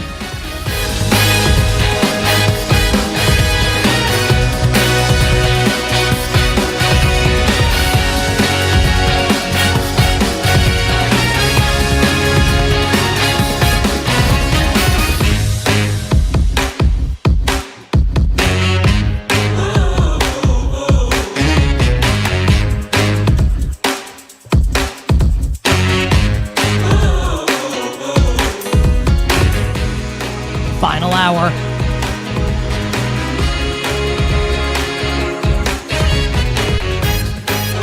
Power hour. You Better You Bet on Westwood One Sports. Nick Kostos, our unbelievable crew, Ryan Glasspiegel, and you. The final hour and every hour here on You Better You Bet, brought to you by BetMGM. Make it legendary by downloading the BetMGM app and visiting BetMGM.com. And this segment on You Better You Bet, sponsored by Progressive Commercial Insurance, protecting small businesses with affordable coverage options. Get a quote today at ProgressiveCommercial.com, ProgressiveCommercial.com. In 20 minutes, we will play for you one of, I don't think it's an all-timer in like the history of sports, but one of the best ones we've had in like a decade. Coach meltdowns at a press conference, and it emanates from the National Hockey League, and it happened last night. We'll play it for you coming up in 20 minutes and hit you with what's happening in Major League Baseball, the stuff you need to know about, and at the end of the show, all our bets for tonight for the NBA play-in and Major League Baseball.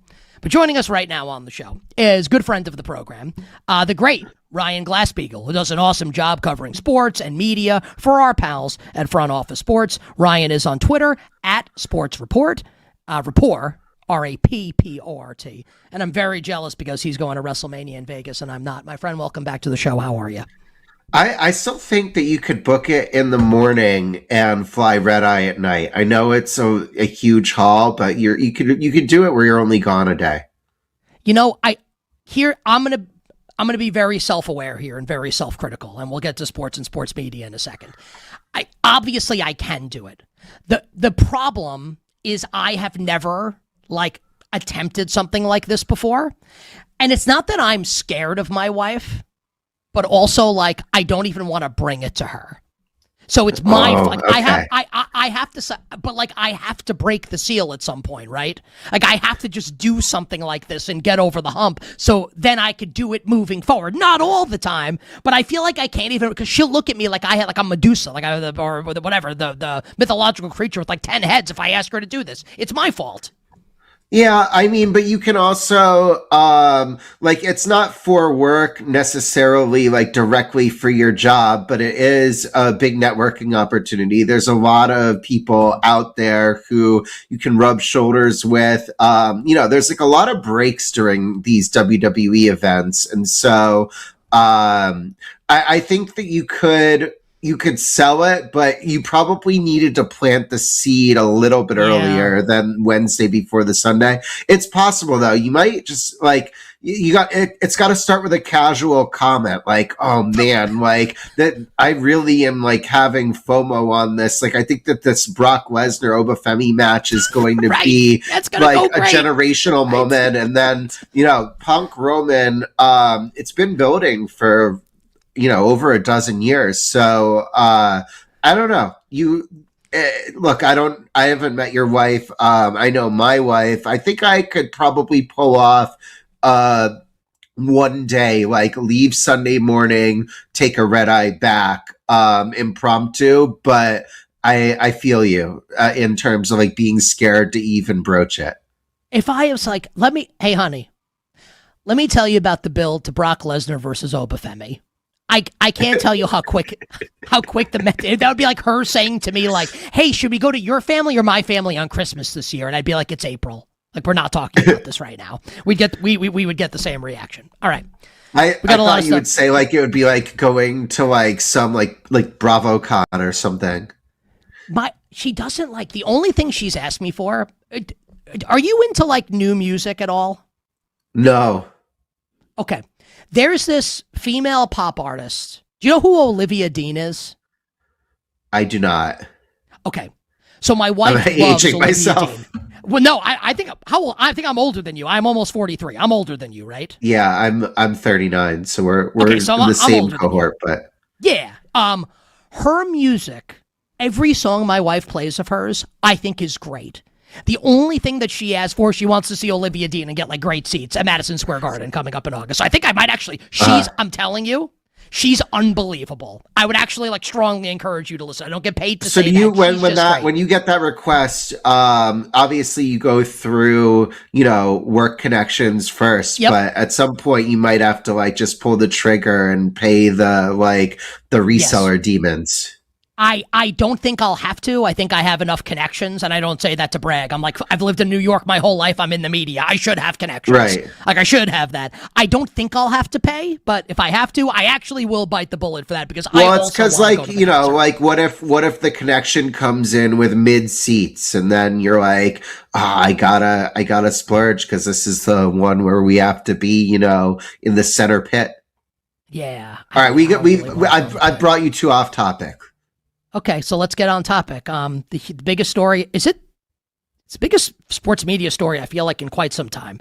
So, yes. like, I haven't done, I did it a little bit on the show earlier this week. I didn't touch it last week on the show just because it felt, and you and I texted a little about this. I shouted you out on the show because I loved your tweet initially because it's the Diana Rossini, Mike Vrabel story, right?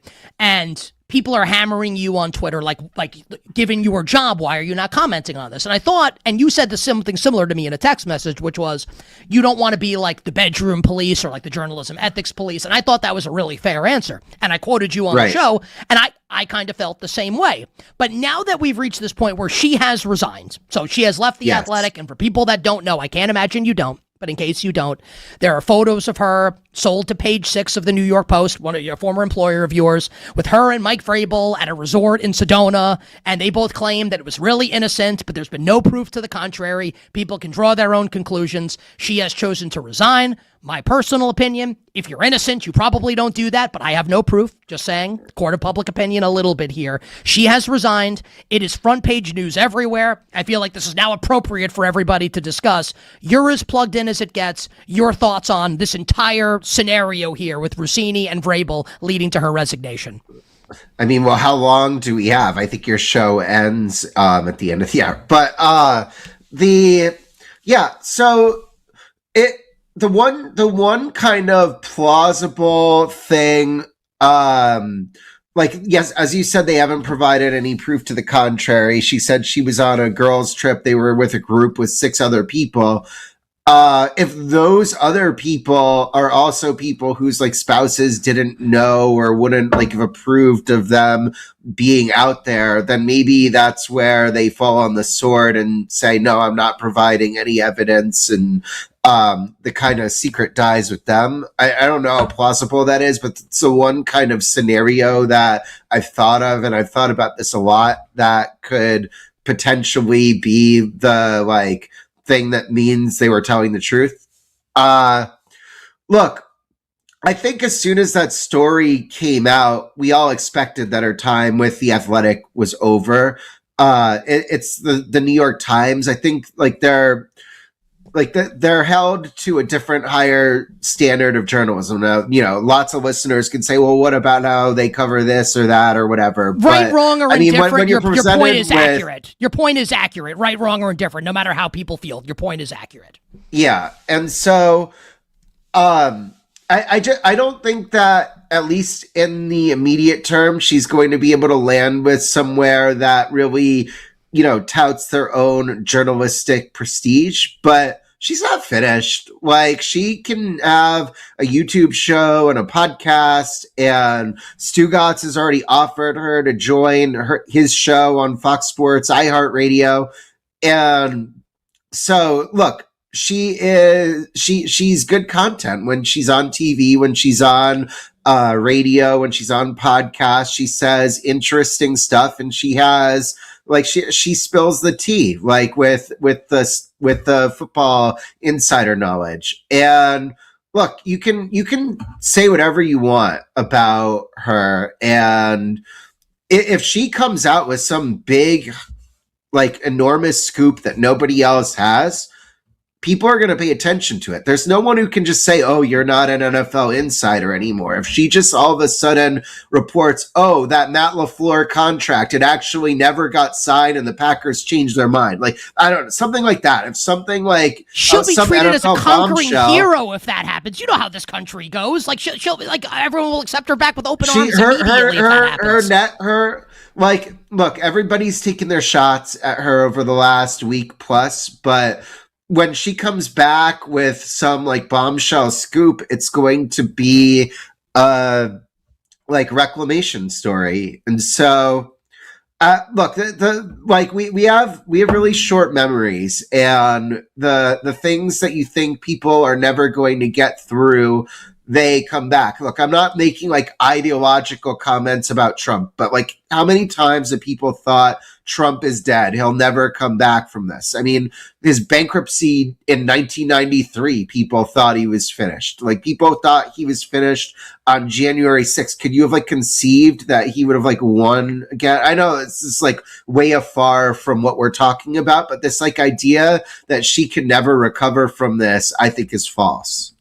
And I'll just say, and like, maybe you don't want to comment on this, but I haven't said this really on the show, just this idea that like we're, like everyone's got the pitchforks out and everyone's demanding her job and her career's over. Like whether or not like whether she committed adultery or journalism ethics or whatever that, she didn't kill somebody. Like this idea that like her career needs to end is like ridiculous to me. Like she has already paid, in my estimation, and perhaps in her personal life is paying it as well, a pretty enormous price.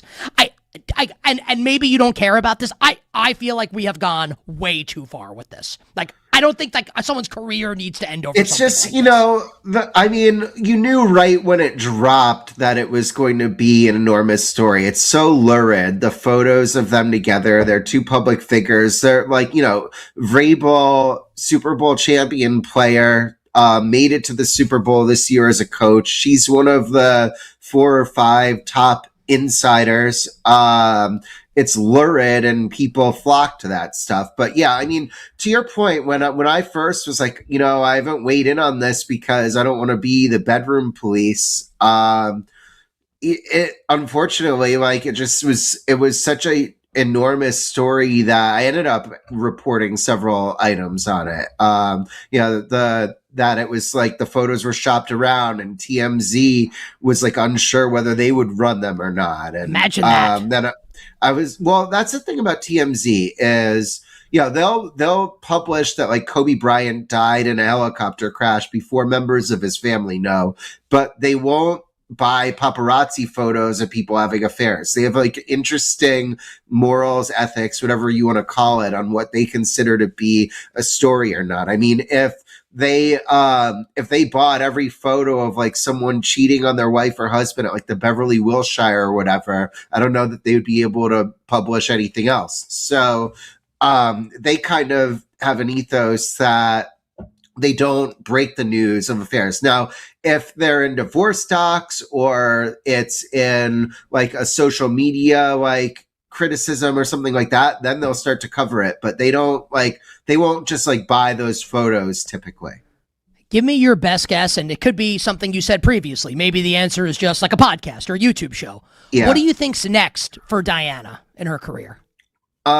So I think that she will have a role either with Stugatz's show or the Dan Le Batard show. I don't know if she could do both given like the state of their relationship right now together, Dan and Stu. But I would imagine that working with one of them will be a component of what she does. And then I think that she will launch a white labeled podcast. So like to describe what that means, there's people who run big podcast companies, but almost all the ones in sports have like a direct gambling sponsor. So let's say there's like a podcast where the hosts may not be right for that gambling sponsor. These people will still like sell ads on it and help with the distribution and the production, but it won't have like that podcast company's brand name on it because they aren't connected with that podcast company's gambling sponsor. I do think though that she could have like, Polymarket or Kalshi. I don't know if I'm allowed to mention those on your show, but like I could see her having like a prediction market sponsor and running it kind of as like a quote white label where it's nominally independent, but she has like a team of sophisticated people in this business really running the business. Yeah, you better bet on this. 100%. And look, we play highlights coming back from break. Like FanDuel Southeast with the highlight. We got to kind of have to say it sometimes. It's totally okay. Yeah. You bet on this Wednesday, Westwood One Sports. Nick Kostos and you. Ryan Glassbeagle, our guest, at Sports Report. Or Rapport, I guess. I got that wrong twice. Front Office Sports. Follow him on social media. This is really inside baseball, but kind of like this whole segment is to a degree. I have gotten a lot of texts since Diana put out a resignation letter yesterday. So she's making a lot of money. I'm not trying to gossip. It's all public information. She's doing very well financially at The Athletic. So now The Athletic has money to spend. What do you think The Athletic does? Is it one insider? And here's all this money? Is it spread? Like, what does The Athletic do next year? Because The Athletic is a huge outlet in sports media. I think that they will go after one of those several top NFL insiders. So what I would look for, if I'm The Athletic and I'm looking at this strategically, look at like, the NFL Network insiders. So I've reported that ESPN wants to keep Ian Rappaport, but then there are some other insiders there that I think ESPN would love to keep. But if you look at how the networks combine, so this is Garofalo, Pelissero. I'll say that you don't have to say one or the other, but those are the two that will come to mind. So look at them. Their numbers 2 and 3 on the NFL Network depth chart. Where are they on the depth chart of this combined company? They're behind Schefter, they're behind Rappaport, and I'm not making a judgment on their like strengths as a reporter. I'm just looking at it as how organizations look at it. So ESPN is the conqueror, they're the acquirer. Their guys and are going to be like, at least to start, you would think that they like, if you're looking for who's going to get TV reps, who's going to get promoted on ESPN.com, they've got people like Jeremy Fowler, Dan Graziano, Jeff Darlington, who have been with them for a long time. This is like when WWE bought WCW. Who are they going to put over? The WWE guys. It's kind of similar to that, so right? So it's like, where do Pelissero and Garofalo fit in that depth chart? I don't know, but if I'm The Athletic and I want to get someone who's going to, bring me proprietary news, that's strategically where I'm going to look. I love that answer. Another like one, I mean, I don't know what his contract is, but it's like off the top of my head, like, cause you put me on the spot, but like, look at Albert Breer at Sports Illustrated. I would look at him. He's somebody who is writing native right now. I know he goes on like a lot of shows, but at Sports Illustrated, his main job is the Monday morning quarterback. The Athletic, their core product is text. So, I would say those three are the people I would look to first if I were Steven Ginsburg and looking to like, oh God, I was gonna say fill this hole, and then I was like, oh man, people are gonna come after me. We understand. Yes, we understand what you mean. We understand what you mean. No puns intended. No puns intended. Just a turn of phrase. Just to give you, because I didn't give you a heads up on this question. I'm gonna say what the question is, and then I'm gonna ask us. I'll give you a second to think about it. So Amazon's NBA coverage, right? So at the end of the Hornets Heat game last night, right? The stream goes out for a couple minutes. I kind of felt like, and I have no proof of this, because Ian Eagle said a couple times that, because the game went to overtime, right, that Blazers Suns was going to start at 10:15. And when the stream went out, it was at 10:15. And I kind of thought, is it possible that they only programmed this until 10:15 and then they had to fix it after the fact? So that's a story for another time. The audio. They said they had an issue in the production truck. I don't know. Got it. Who? How do you know? But there's like 8 people and God who know the real answer. Right. But I think your theory could work. What is like I think like the audio is a little ahead of the video. That's weird. But other than that, I like really like their presentation of the NBA. I like the studio show. Like, obviously, like the teams like Iron Eagle and Kevin Harlan are calling the games. Like, it's pretty great. It seems like a celebration of basketball. Like, I really enjoy it. You do this for a living. Like, kind of, what do you make of it? Do you like it as much as I do? Amazon has done a really nice job on their studio shows, both in the NBA and the NFL. I think their NFL show with Carissa and, Ryan Fitzpatrick, Richard Sherman, Tony Gonzalez, it's a pretty good show. I also think they're doing a nice job with the NBA. And, we reported on this. I don't know if it was me or Mike or both of us, but we reported that, Amazon and NBC really got a message from the league that we're not doing these studio shows where the former players are crapping on the current product. And you can say whether or not the NBA current product deserves to be crapped on by the former players or not, but it's pretty clear that the league office sent a directive that this isn't what these shows are going to be. And that is what is manifested on these new NBC and Amazon packages. Let's close with this. Give me your biggest WrestleMania hot take of something you think will happen or want to happen this weekend in Vegas. Somehow, I'm gonna mess up his name. Joe Stazuski, who was my colleague at the Post, he was pretty early on saying that they're building towards like a TKO versus WWE war. So see You see Pat McAfee, Randy Orton, and it seems like Roman Reigns on the TKO side. I think you're going to see strange bedfellows, CM Punk, Seth Rollins, and Cody Rhodes on the WWE side. So, how are they going to work together? And they hate each other, but they love WWE and they hate TKO. And I think that's what you're looking at for the next, 6, 8, 12 months. And yes, can't wait to watch the blow-off feud in Saudi Arabia next year at WrestleMania. This is the final one for you. Just an opinion thing. And I'm friends with a lot of these people. I don't know if I want to say you're friends with, a lot of these people, right? It's not a criticism. I'm a lifelong wrestling fan. You're a gigantic pro wrestling fan. I don't know if I'm there yet, where when I have a bunch of TVs in my office. I have ESPN on one of the TVs, where... Yeah. Will Finn Balor beat Dominic Mysterio at WrestleMania? After we're talking Lakers Rockets in the first round. It's not that I don't like it.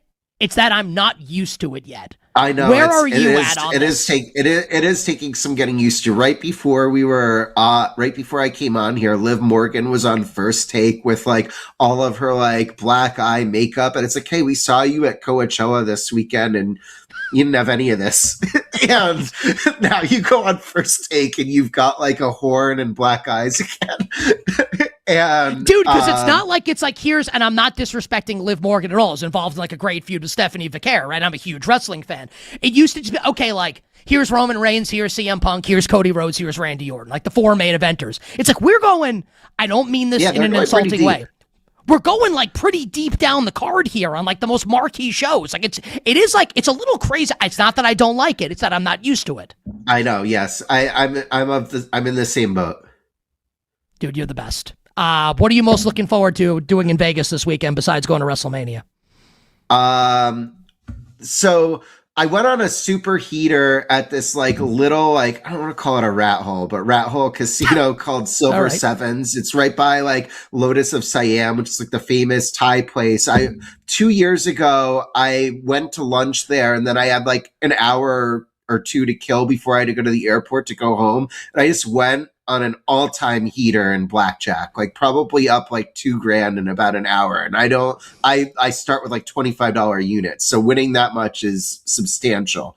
And so then last year I go back there and they've just taken away the blackjack room, and the blackjack table is this gross thing where there's a live dealer, but you're betting instead of with chips on a screen.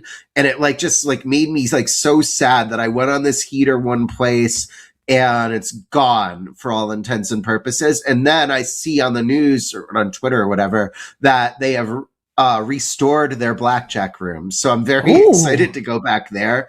And then I tweeted a video of like this chicken parm at Caesars where they bring out the cheese and the sauce and put it on the chicken parm on the table so it stays crispy.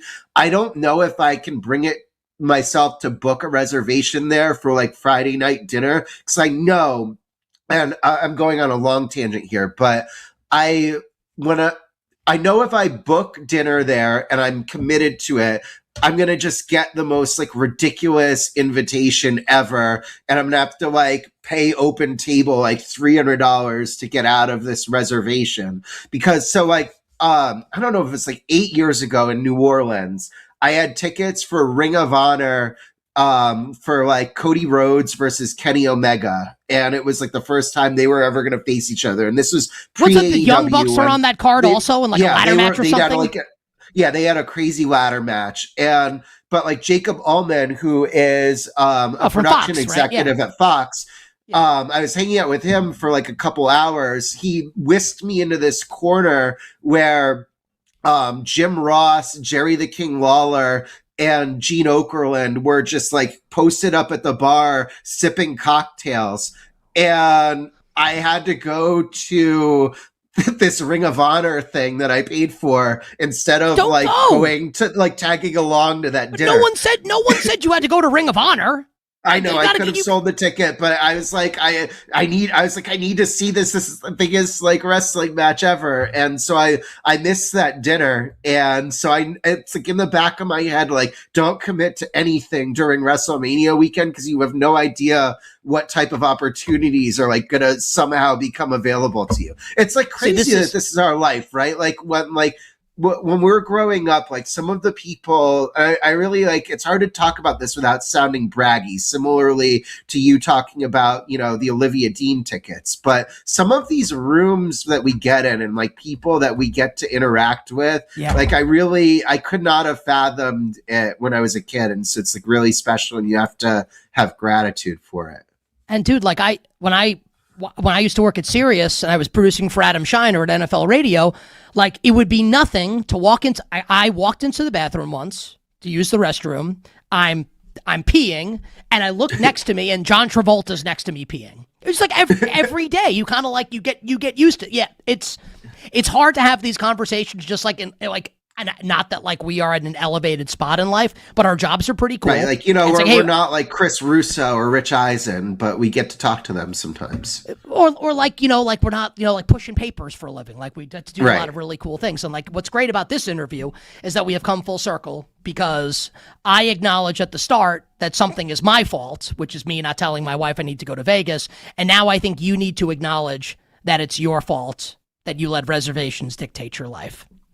Yes. They don't. You can do whatever you want. You're a big boy. Ryan's the best at Sports Rapport on Twitter. Front Office Sports, my friend. Appreciate it. Safe flight. Enjoy WrestleMania. We'll catch up soon. All right. Thanks, Nick. Talk soon. Our friend Ryan Glassbeagle joining us here on You Better You Bet. We went a little long, but it was awesome. Really enjoyed it. We'll take a break, and coming up next, we're going to play audio from Rick Bowness, the head coach of the Columbus Blue Jackets, that needs to be heard to be believed, and we'll react to it here on Westwood One Sports.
Like, I don't know if I'm back, but if I'm back, I'm changing this culture.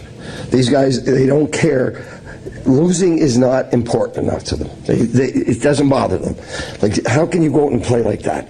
Should have done this about a month ago. But this is why we are where we are. This is why we're at the playoffs. That kind of effort. Losing, you have to hate losing. I don't care if it's a meaningless game. I don't care. Show up and compete. 3 hits, 23 giveaways. What else you want to know? Now, back to You Better You Bet with Nick Kostos and the crew. Presented by BetMGM on Westwood One Sports. That the voice of Columbus Blue Jackets head coach. I don't know if he'll be the coach for much longer. Really good coach in the NHL. He was great on Turner Sports coverage of the NFL. Or the NHL, excuse me. Rick Bowness. Columbus gets pantsed down the stretch. Looked like they were going to be a playoff team. They don't make it. And the nice little tie-in is that they lose last night to Alex Ovechkin and the Washington Capitals in what could be Alex Ovechkin's final game as a Capital. We will see. We talked about that yesterday on the show. We await a potential decision on Alex Ovechkin on his future. So I don't know. Bill Zimmerman with me now, our executive producer, Bill. I don't know if this goes up there with like Hal McRae, the former manager of the Royals back in the day. I don't know if this is like Herm Edwards, you play to win the game. I don't know if this is, Denny Green. They are who we thought they were. It's pretty good though, right? Like where would this bonus like rant rank for you? There's no cursing, which kind of maybe brings it down a little bit. But where would you rank the Rick Bowness rant from last night? Yeah, there is something about cursing that adds to it, but some of the all-time great ones don't have it, especially like Jim Mora with like, we didn't do diddly poo on offense. Like those kind of, sometimes it almost adds a little more charm to it. It's not an all-timer for me, but it is really good. Like if I sat down and made a list, it's probably not going to make the top 10, but I do think it's going to get honorable mention. What is your favorite part about it? The fact that he's like, I don't know if I'm going to be back here next year. Also, like, our guys are basically like gutless with the way that they play. Well, I honestly, what I like about it is that he really just like called out the players. The whole team. I think a lot of times on these rants, like it's a specific guy or a specific play, but like he's specifically coming after the players. Like, even like Jim Mora, he picks it lightheartedly. We didn't do diddly poo on offense, that kind of thing. Like, Lee Elia's famous rant at Wrigley Field was ripping the fans. Tommy Lasorda was ripping the when he did the Dave Kingman 3 home runs thing, that was ripping the reporter. Like, Mike Gundy, come after me, I'm 40, ripping the reporter. Like, a lot of times when they have these famous rants, they don't go after the team like that. So I think that was unique. It was really good. And we'll see if Rick Bowness stays as the head coach of the Columbus Blue Jackets. But if you have not seen the full video, it goes on for like another minute past what Kenny played. And it's basically a same variation of that, but he just like kills the players in a different way and they're not trying and like they don't want it bad enough. I appreciated that from Blue Jackets head coach Rick Bowness. Now, for the rest of the crew here, I have a question for everybody. In case people missed this on Monday, Baltimore Orioles manager Craig Albernaz got hit in the face with the line drive on a foul tip. He like stands like right at the dugout, like up on top of the stairs, gets flush right in the face with the line drive, and kind of like turns his head, walks right into the tunnel like everything's okay. Does a press conference yesterday. 7 fractures in his cheek, broken jaw, has to eat baby food for 6 weeks, won't miss a game. Says the players are expected to show up and compete. So am I. Is Craig Albernaz the biggest badass right now in the United States of America, Bill? That's pretty damn good, man. I would not be coming to the job full time, Nick, if all I was going to be doing was eating baby food for 6 weeks. Sorry, it's not happening. Now, Bill, you like to eat. That's, I would say the body type would indicate so, yes. How much money would I have to give you to eat only baby food for 6 weeks? I mean, if we're getting cash, it doesn't have to be too crazy. Like, I 25 grand? I mean, 25 grand's a pretty penny. 10 grand? Kenny Henderson, how much money for you to eat baby food for 6 weeks? I'll say 10 grand. Six weeks only baby food's tough, man. You'll be sick of it by day 2. Kenny, how much money for baby food for 6 weeks? 6 weeks is tough. I'd probably say 10 grand's about right. Tyler, for like baby a week, food for though, 6 weeks. I would do like $1,000. Okay, Tyler, 6 weeks. Baby food, how much money? I wouldn't eat much. I wouldn't need much. I basically eat baby food as it is. Probably like 10 grand. I wouldn't need much. What would you say is like baby food that you eat? Well, I mean, I just eat I'll eat like a grilled cheese every now and then, like stuff like that. Like I don't eat anything good. Grilled cheese is less baby food and more like toddler food, but like everyone likes grilled cheese. And just I have like a good dad comments. Do we have I'm the only person on the entire. Oh, Dan Turner has kids, right? Dan, let me know when you're ready to pop on. I have a question for Dan, who's the other dad on the crew. All right, Dan is with us here. I just heard his microphone turn on. Dan, I don't know how. Forgive me. I know you have at least. How many kids do you have, Dan? One with another on the way. Oh, and congrats! I don't know if you had another on the way. Congratulations. Thank you. Does your child eat, like, when I say baby food, I'm talking like the baby food that people with broken jaws eat because they can't chew, like the liquid baby food, or did you feed your child like actual human food when he or she was I think you have a son, right? Was young. Daughter, actually. We give her we gave her baby food when she was a baby. Yeah. I don't think my daughter, and this is not to say that like I have it right. I don't think there's any right or wrong way to do. I guess there's a wrong way, right? You could like give them like, here's like this chewy piece of steak to eat when you're 2 weeks old. That's not happening. My daughter never ate baby food. Like she's been eating like adult food her entire life. And again, that's not me saying I have it right. Other people have it wrong. I didn't even really know baby food was a thing anymore. Anyway, you bet on this Wednesday. We'll hear from the guys at the end of the show with their bets for tonight. We'll hear from Bill in a second with the trivia question of the day. Just a couple other things to hit on in the world of sports before we bid adieu on this Wednesday. Number one, a shout out to the Buffalo Sabres, who snapped, now it's the Jets, who have the longest in North American sports, but the longest drought in the National Hockey League. The Buffalo Sabres, for the first time since 2011, will go to the Stanley Cup playoffs, and last night clinched the Atlantic Division for the first time since 2009 to 2010. I don't yet know who I'm going to bet on to win the East or bet on to win the Stanley Cup. Hard to get away from Tampa in the Eastern Conference with all of Tampa's playoff experience. Buffalo, obviously, with very little, given that they haven't been to the playoffs in 15 years. So I'm leaning towards Tampa, but wanted to give a congratulations to the Buffalo Sabres and the great sports fans in Buffalo. New stadium coming for the Bills, new head coach. I feel like a lot of reason for optimism. And now the Sabres back in the playoffs as well. Good time to be a Buffalo sports fan. Yesterday on the show, and I want to give Kenny and Tyler credit because we were talking before the show started yesterday about, some of the struggling teams in Major League Baseball. We touched on them, right? The Mets and the Red Sox. And I concluded what I was saying about them by offering this. Yes, they suck right now. Also, they're like 3.5 games out of first place. It is so early on the calendar. So credit to them for bringing that, obviously making sure I got that into the show. So if I'm going to say that, I also want to say this. There is one team right now in Major League Baseball that is more than 5 games over 500. And there's only 2 teams that are 5 or more games over 500. The team that's 5 games over is the San Diego Padres at 11-6. The Los Angeles Dodgers are now 9 games over already at 13-4. 7 straight series wins to begin the season for the reigning defending 2-time World Series champion Dodgers. I said it before the season started. I'll say it again. The Dodgers are going to become the first team to three-peat since my Yankees did it from 98 to 2000. We'll make sure we get a little Champions League in on the show tomorrow once we have the semifinal round set. Want to make sure we do some soccer before the World Cup hits coming up this summer in the United States of America. Bill comes back on the show now, our executive producer, Billy Z. Bill, what is the trivia question of the day?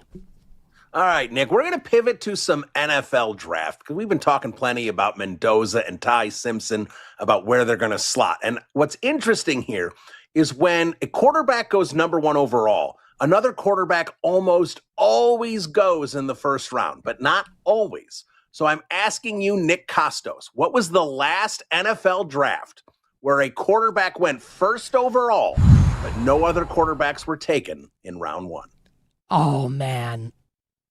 I love this question. We'll talk about it during the break. We'll see if I can answer it. You tweet us at the Kostos, at You Better You Bet. Let us know on YouTube. Do you know the answer? YouTube.com/at the Kostos. The trivia answer and all our bets for tonight. Wrap up the show right after this.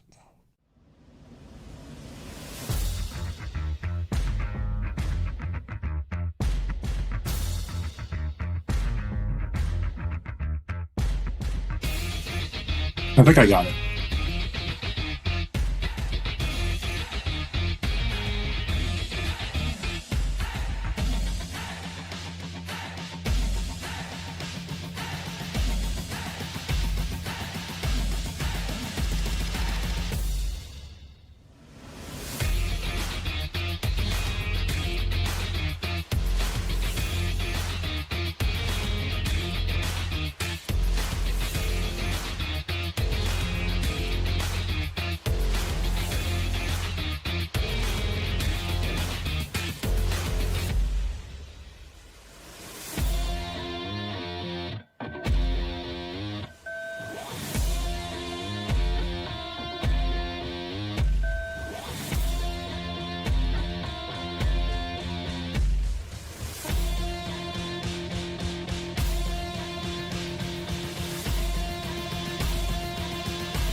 Now, back to You Better You Bet with Nick Kostos and the crew. Presented by BetMGM on Westwood One Sports. We want you to be a part of the NBA playoff action when you bet with boosted odds. Activate your odds boost token for any bet on the NBA playoffs, and you'll receive a bigger payout if your bet wins. Get ready for tip-off with BetMGM. Download the BetMGM app today. 4 phenomenal guests joined us on this wonderful Sports Wednesday. We appreciate all of them. Ross Tucker, Brian Baldinger, Justin Termini, Ryan Glasspiegel, our crew, Bill, Tyler, Kenny, Mike, and Dan. Thank you very much to all of you. Our bets are coming up in moments. Bill Zimmerman's trivia question of the day was, we were expecting, if Ty Simpson doesn't go in the first round, Mendoza's going to go first overall, what is the last NFL draft featuring a number 1 overall pick at quarterback that did not see another quarterback go, Bill, in round 1? So I'm playing this out in my head, and I'm only thinking, I don't want to go back. I don't think this extends to the 90s. So 01 is Vic. That is one of my potential answers. I'm pretty sure there was a quarterback in 02. 03, 04 with Eli. 05 is Alex Smith and Aaron Rodgers. Jamarcus went with Brady Quinn at minimum in 07. Bradford is another one of my answers because Cam went in 11, yes.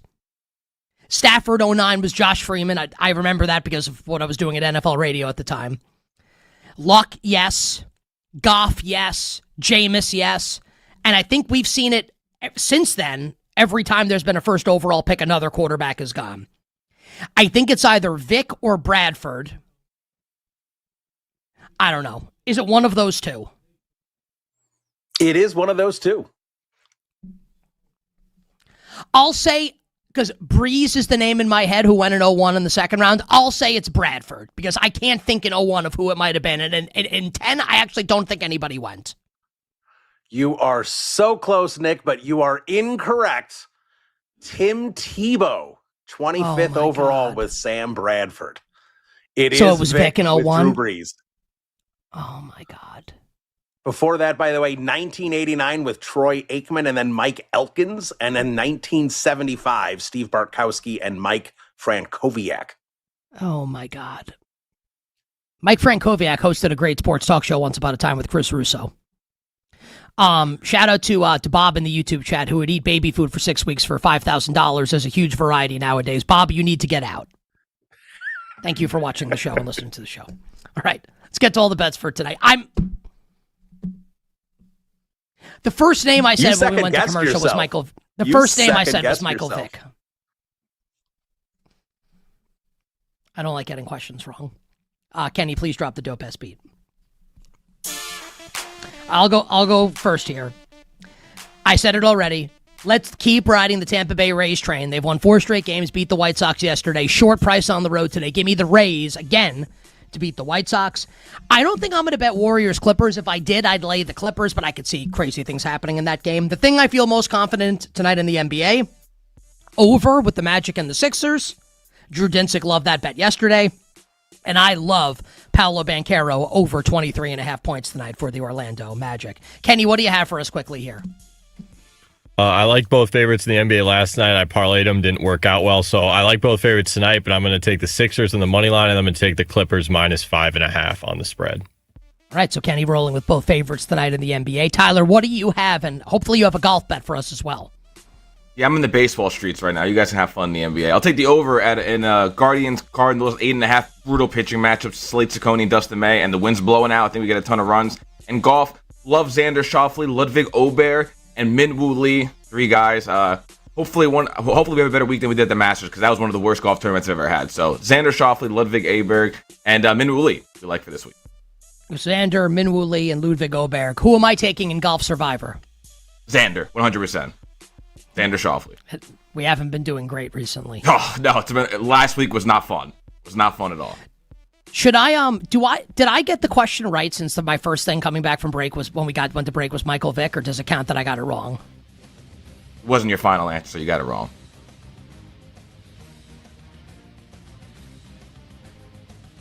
We'll see everybody tomorrow on Thursday. Until then, I'm Nick Kostos wishing you minimal sweats winning. I'm so mad. I knew I got too much time in the break. Wishing you minimal sweats, winning bets, the absolute very best of luck. Our friends Bleck and Abdallah coming up next on Westwood One Sports. Ruined my...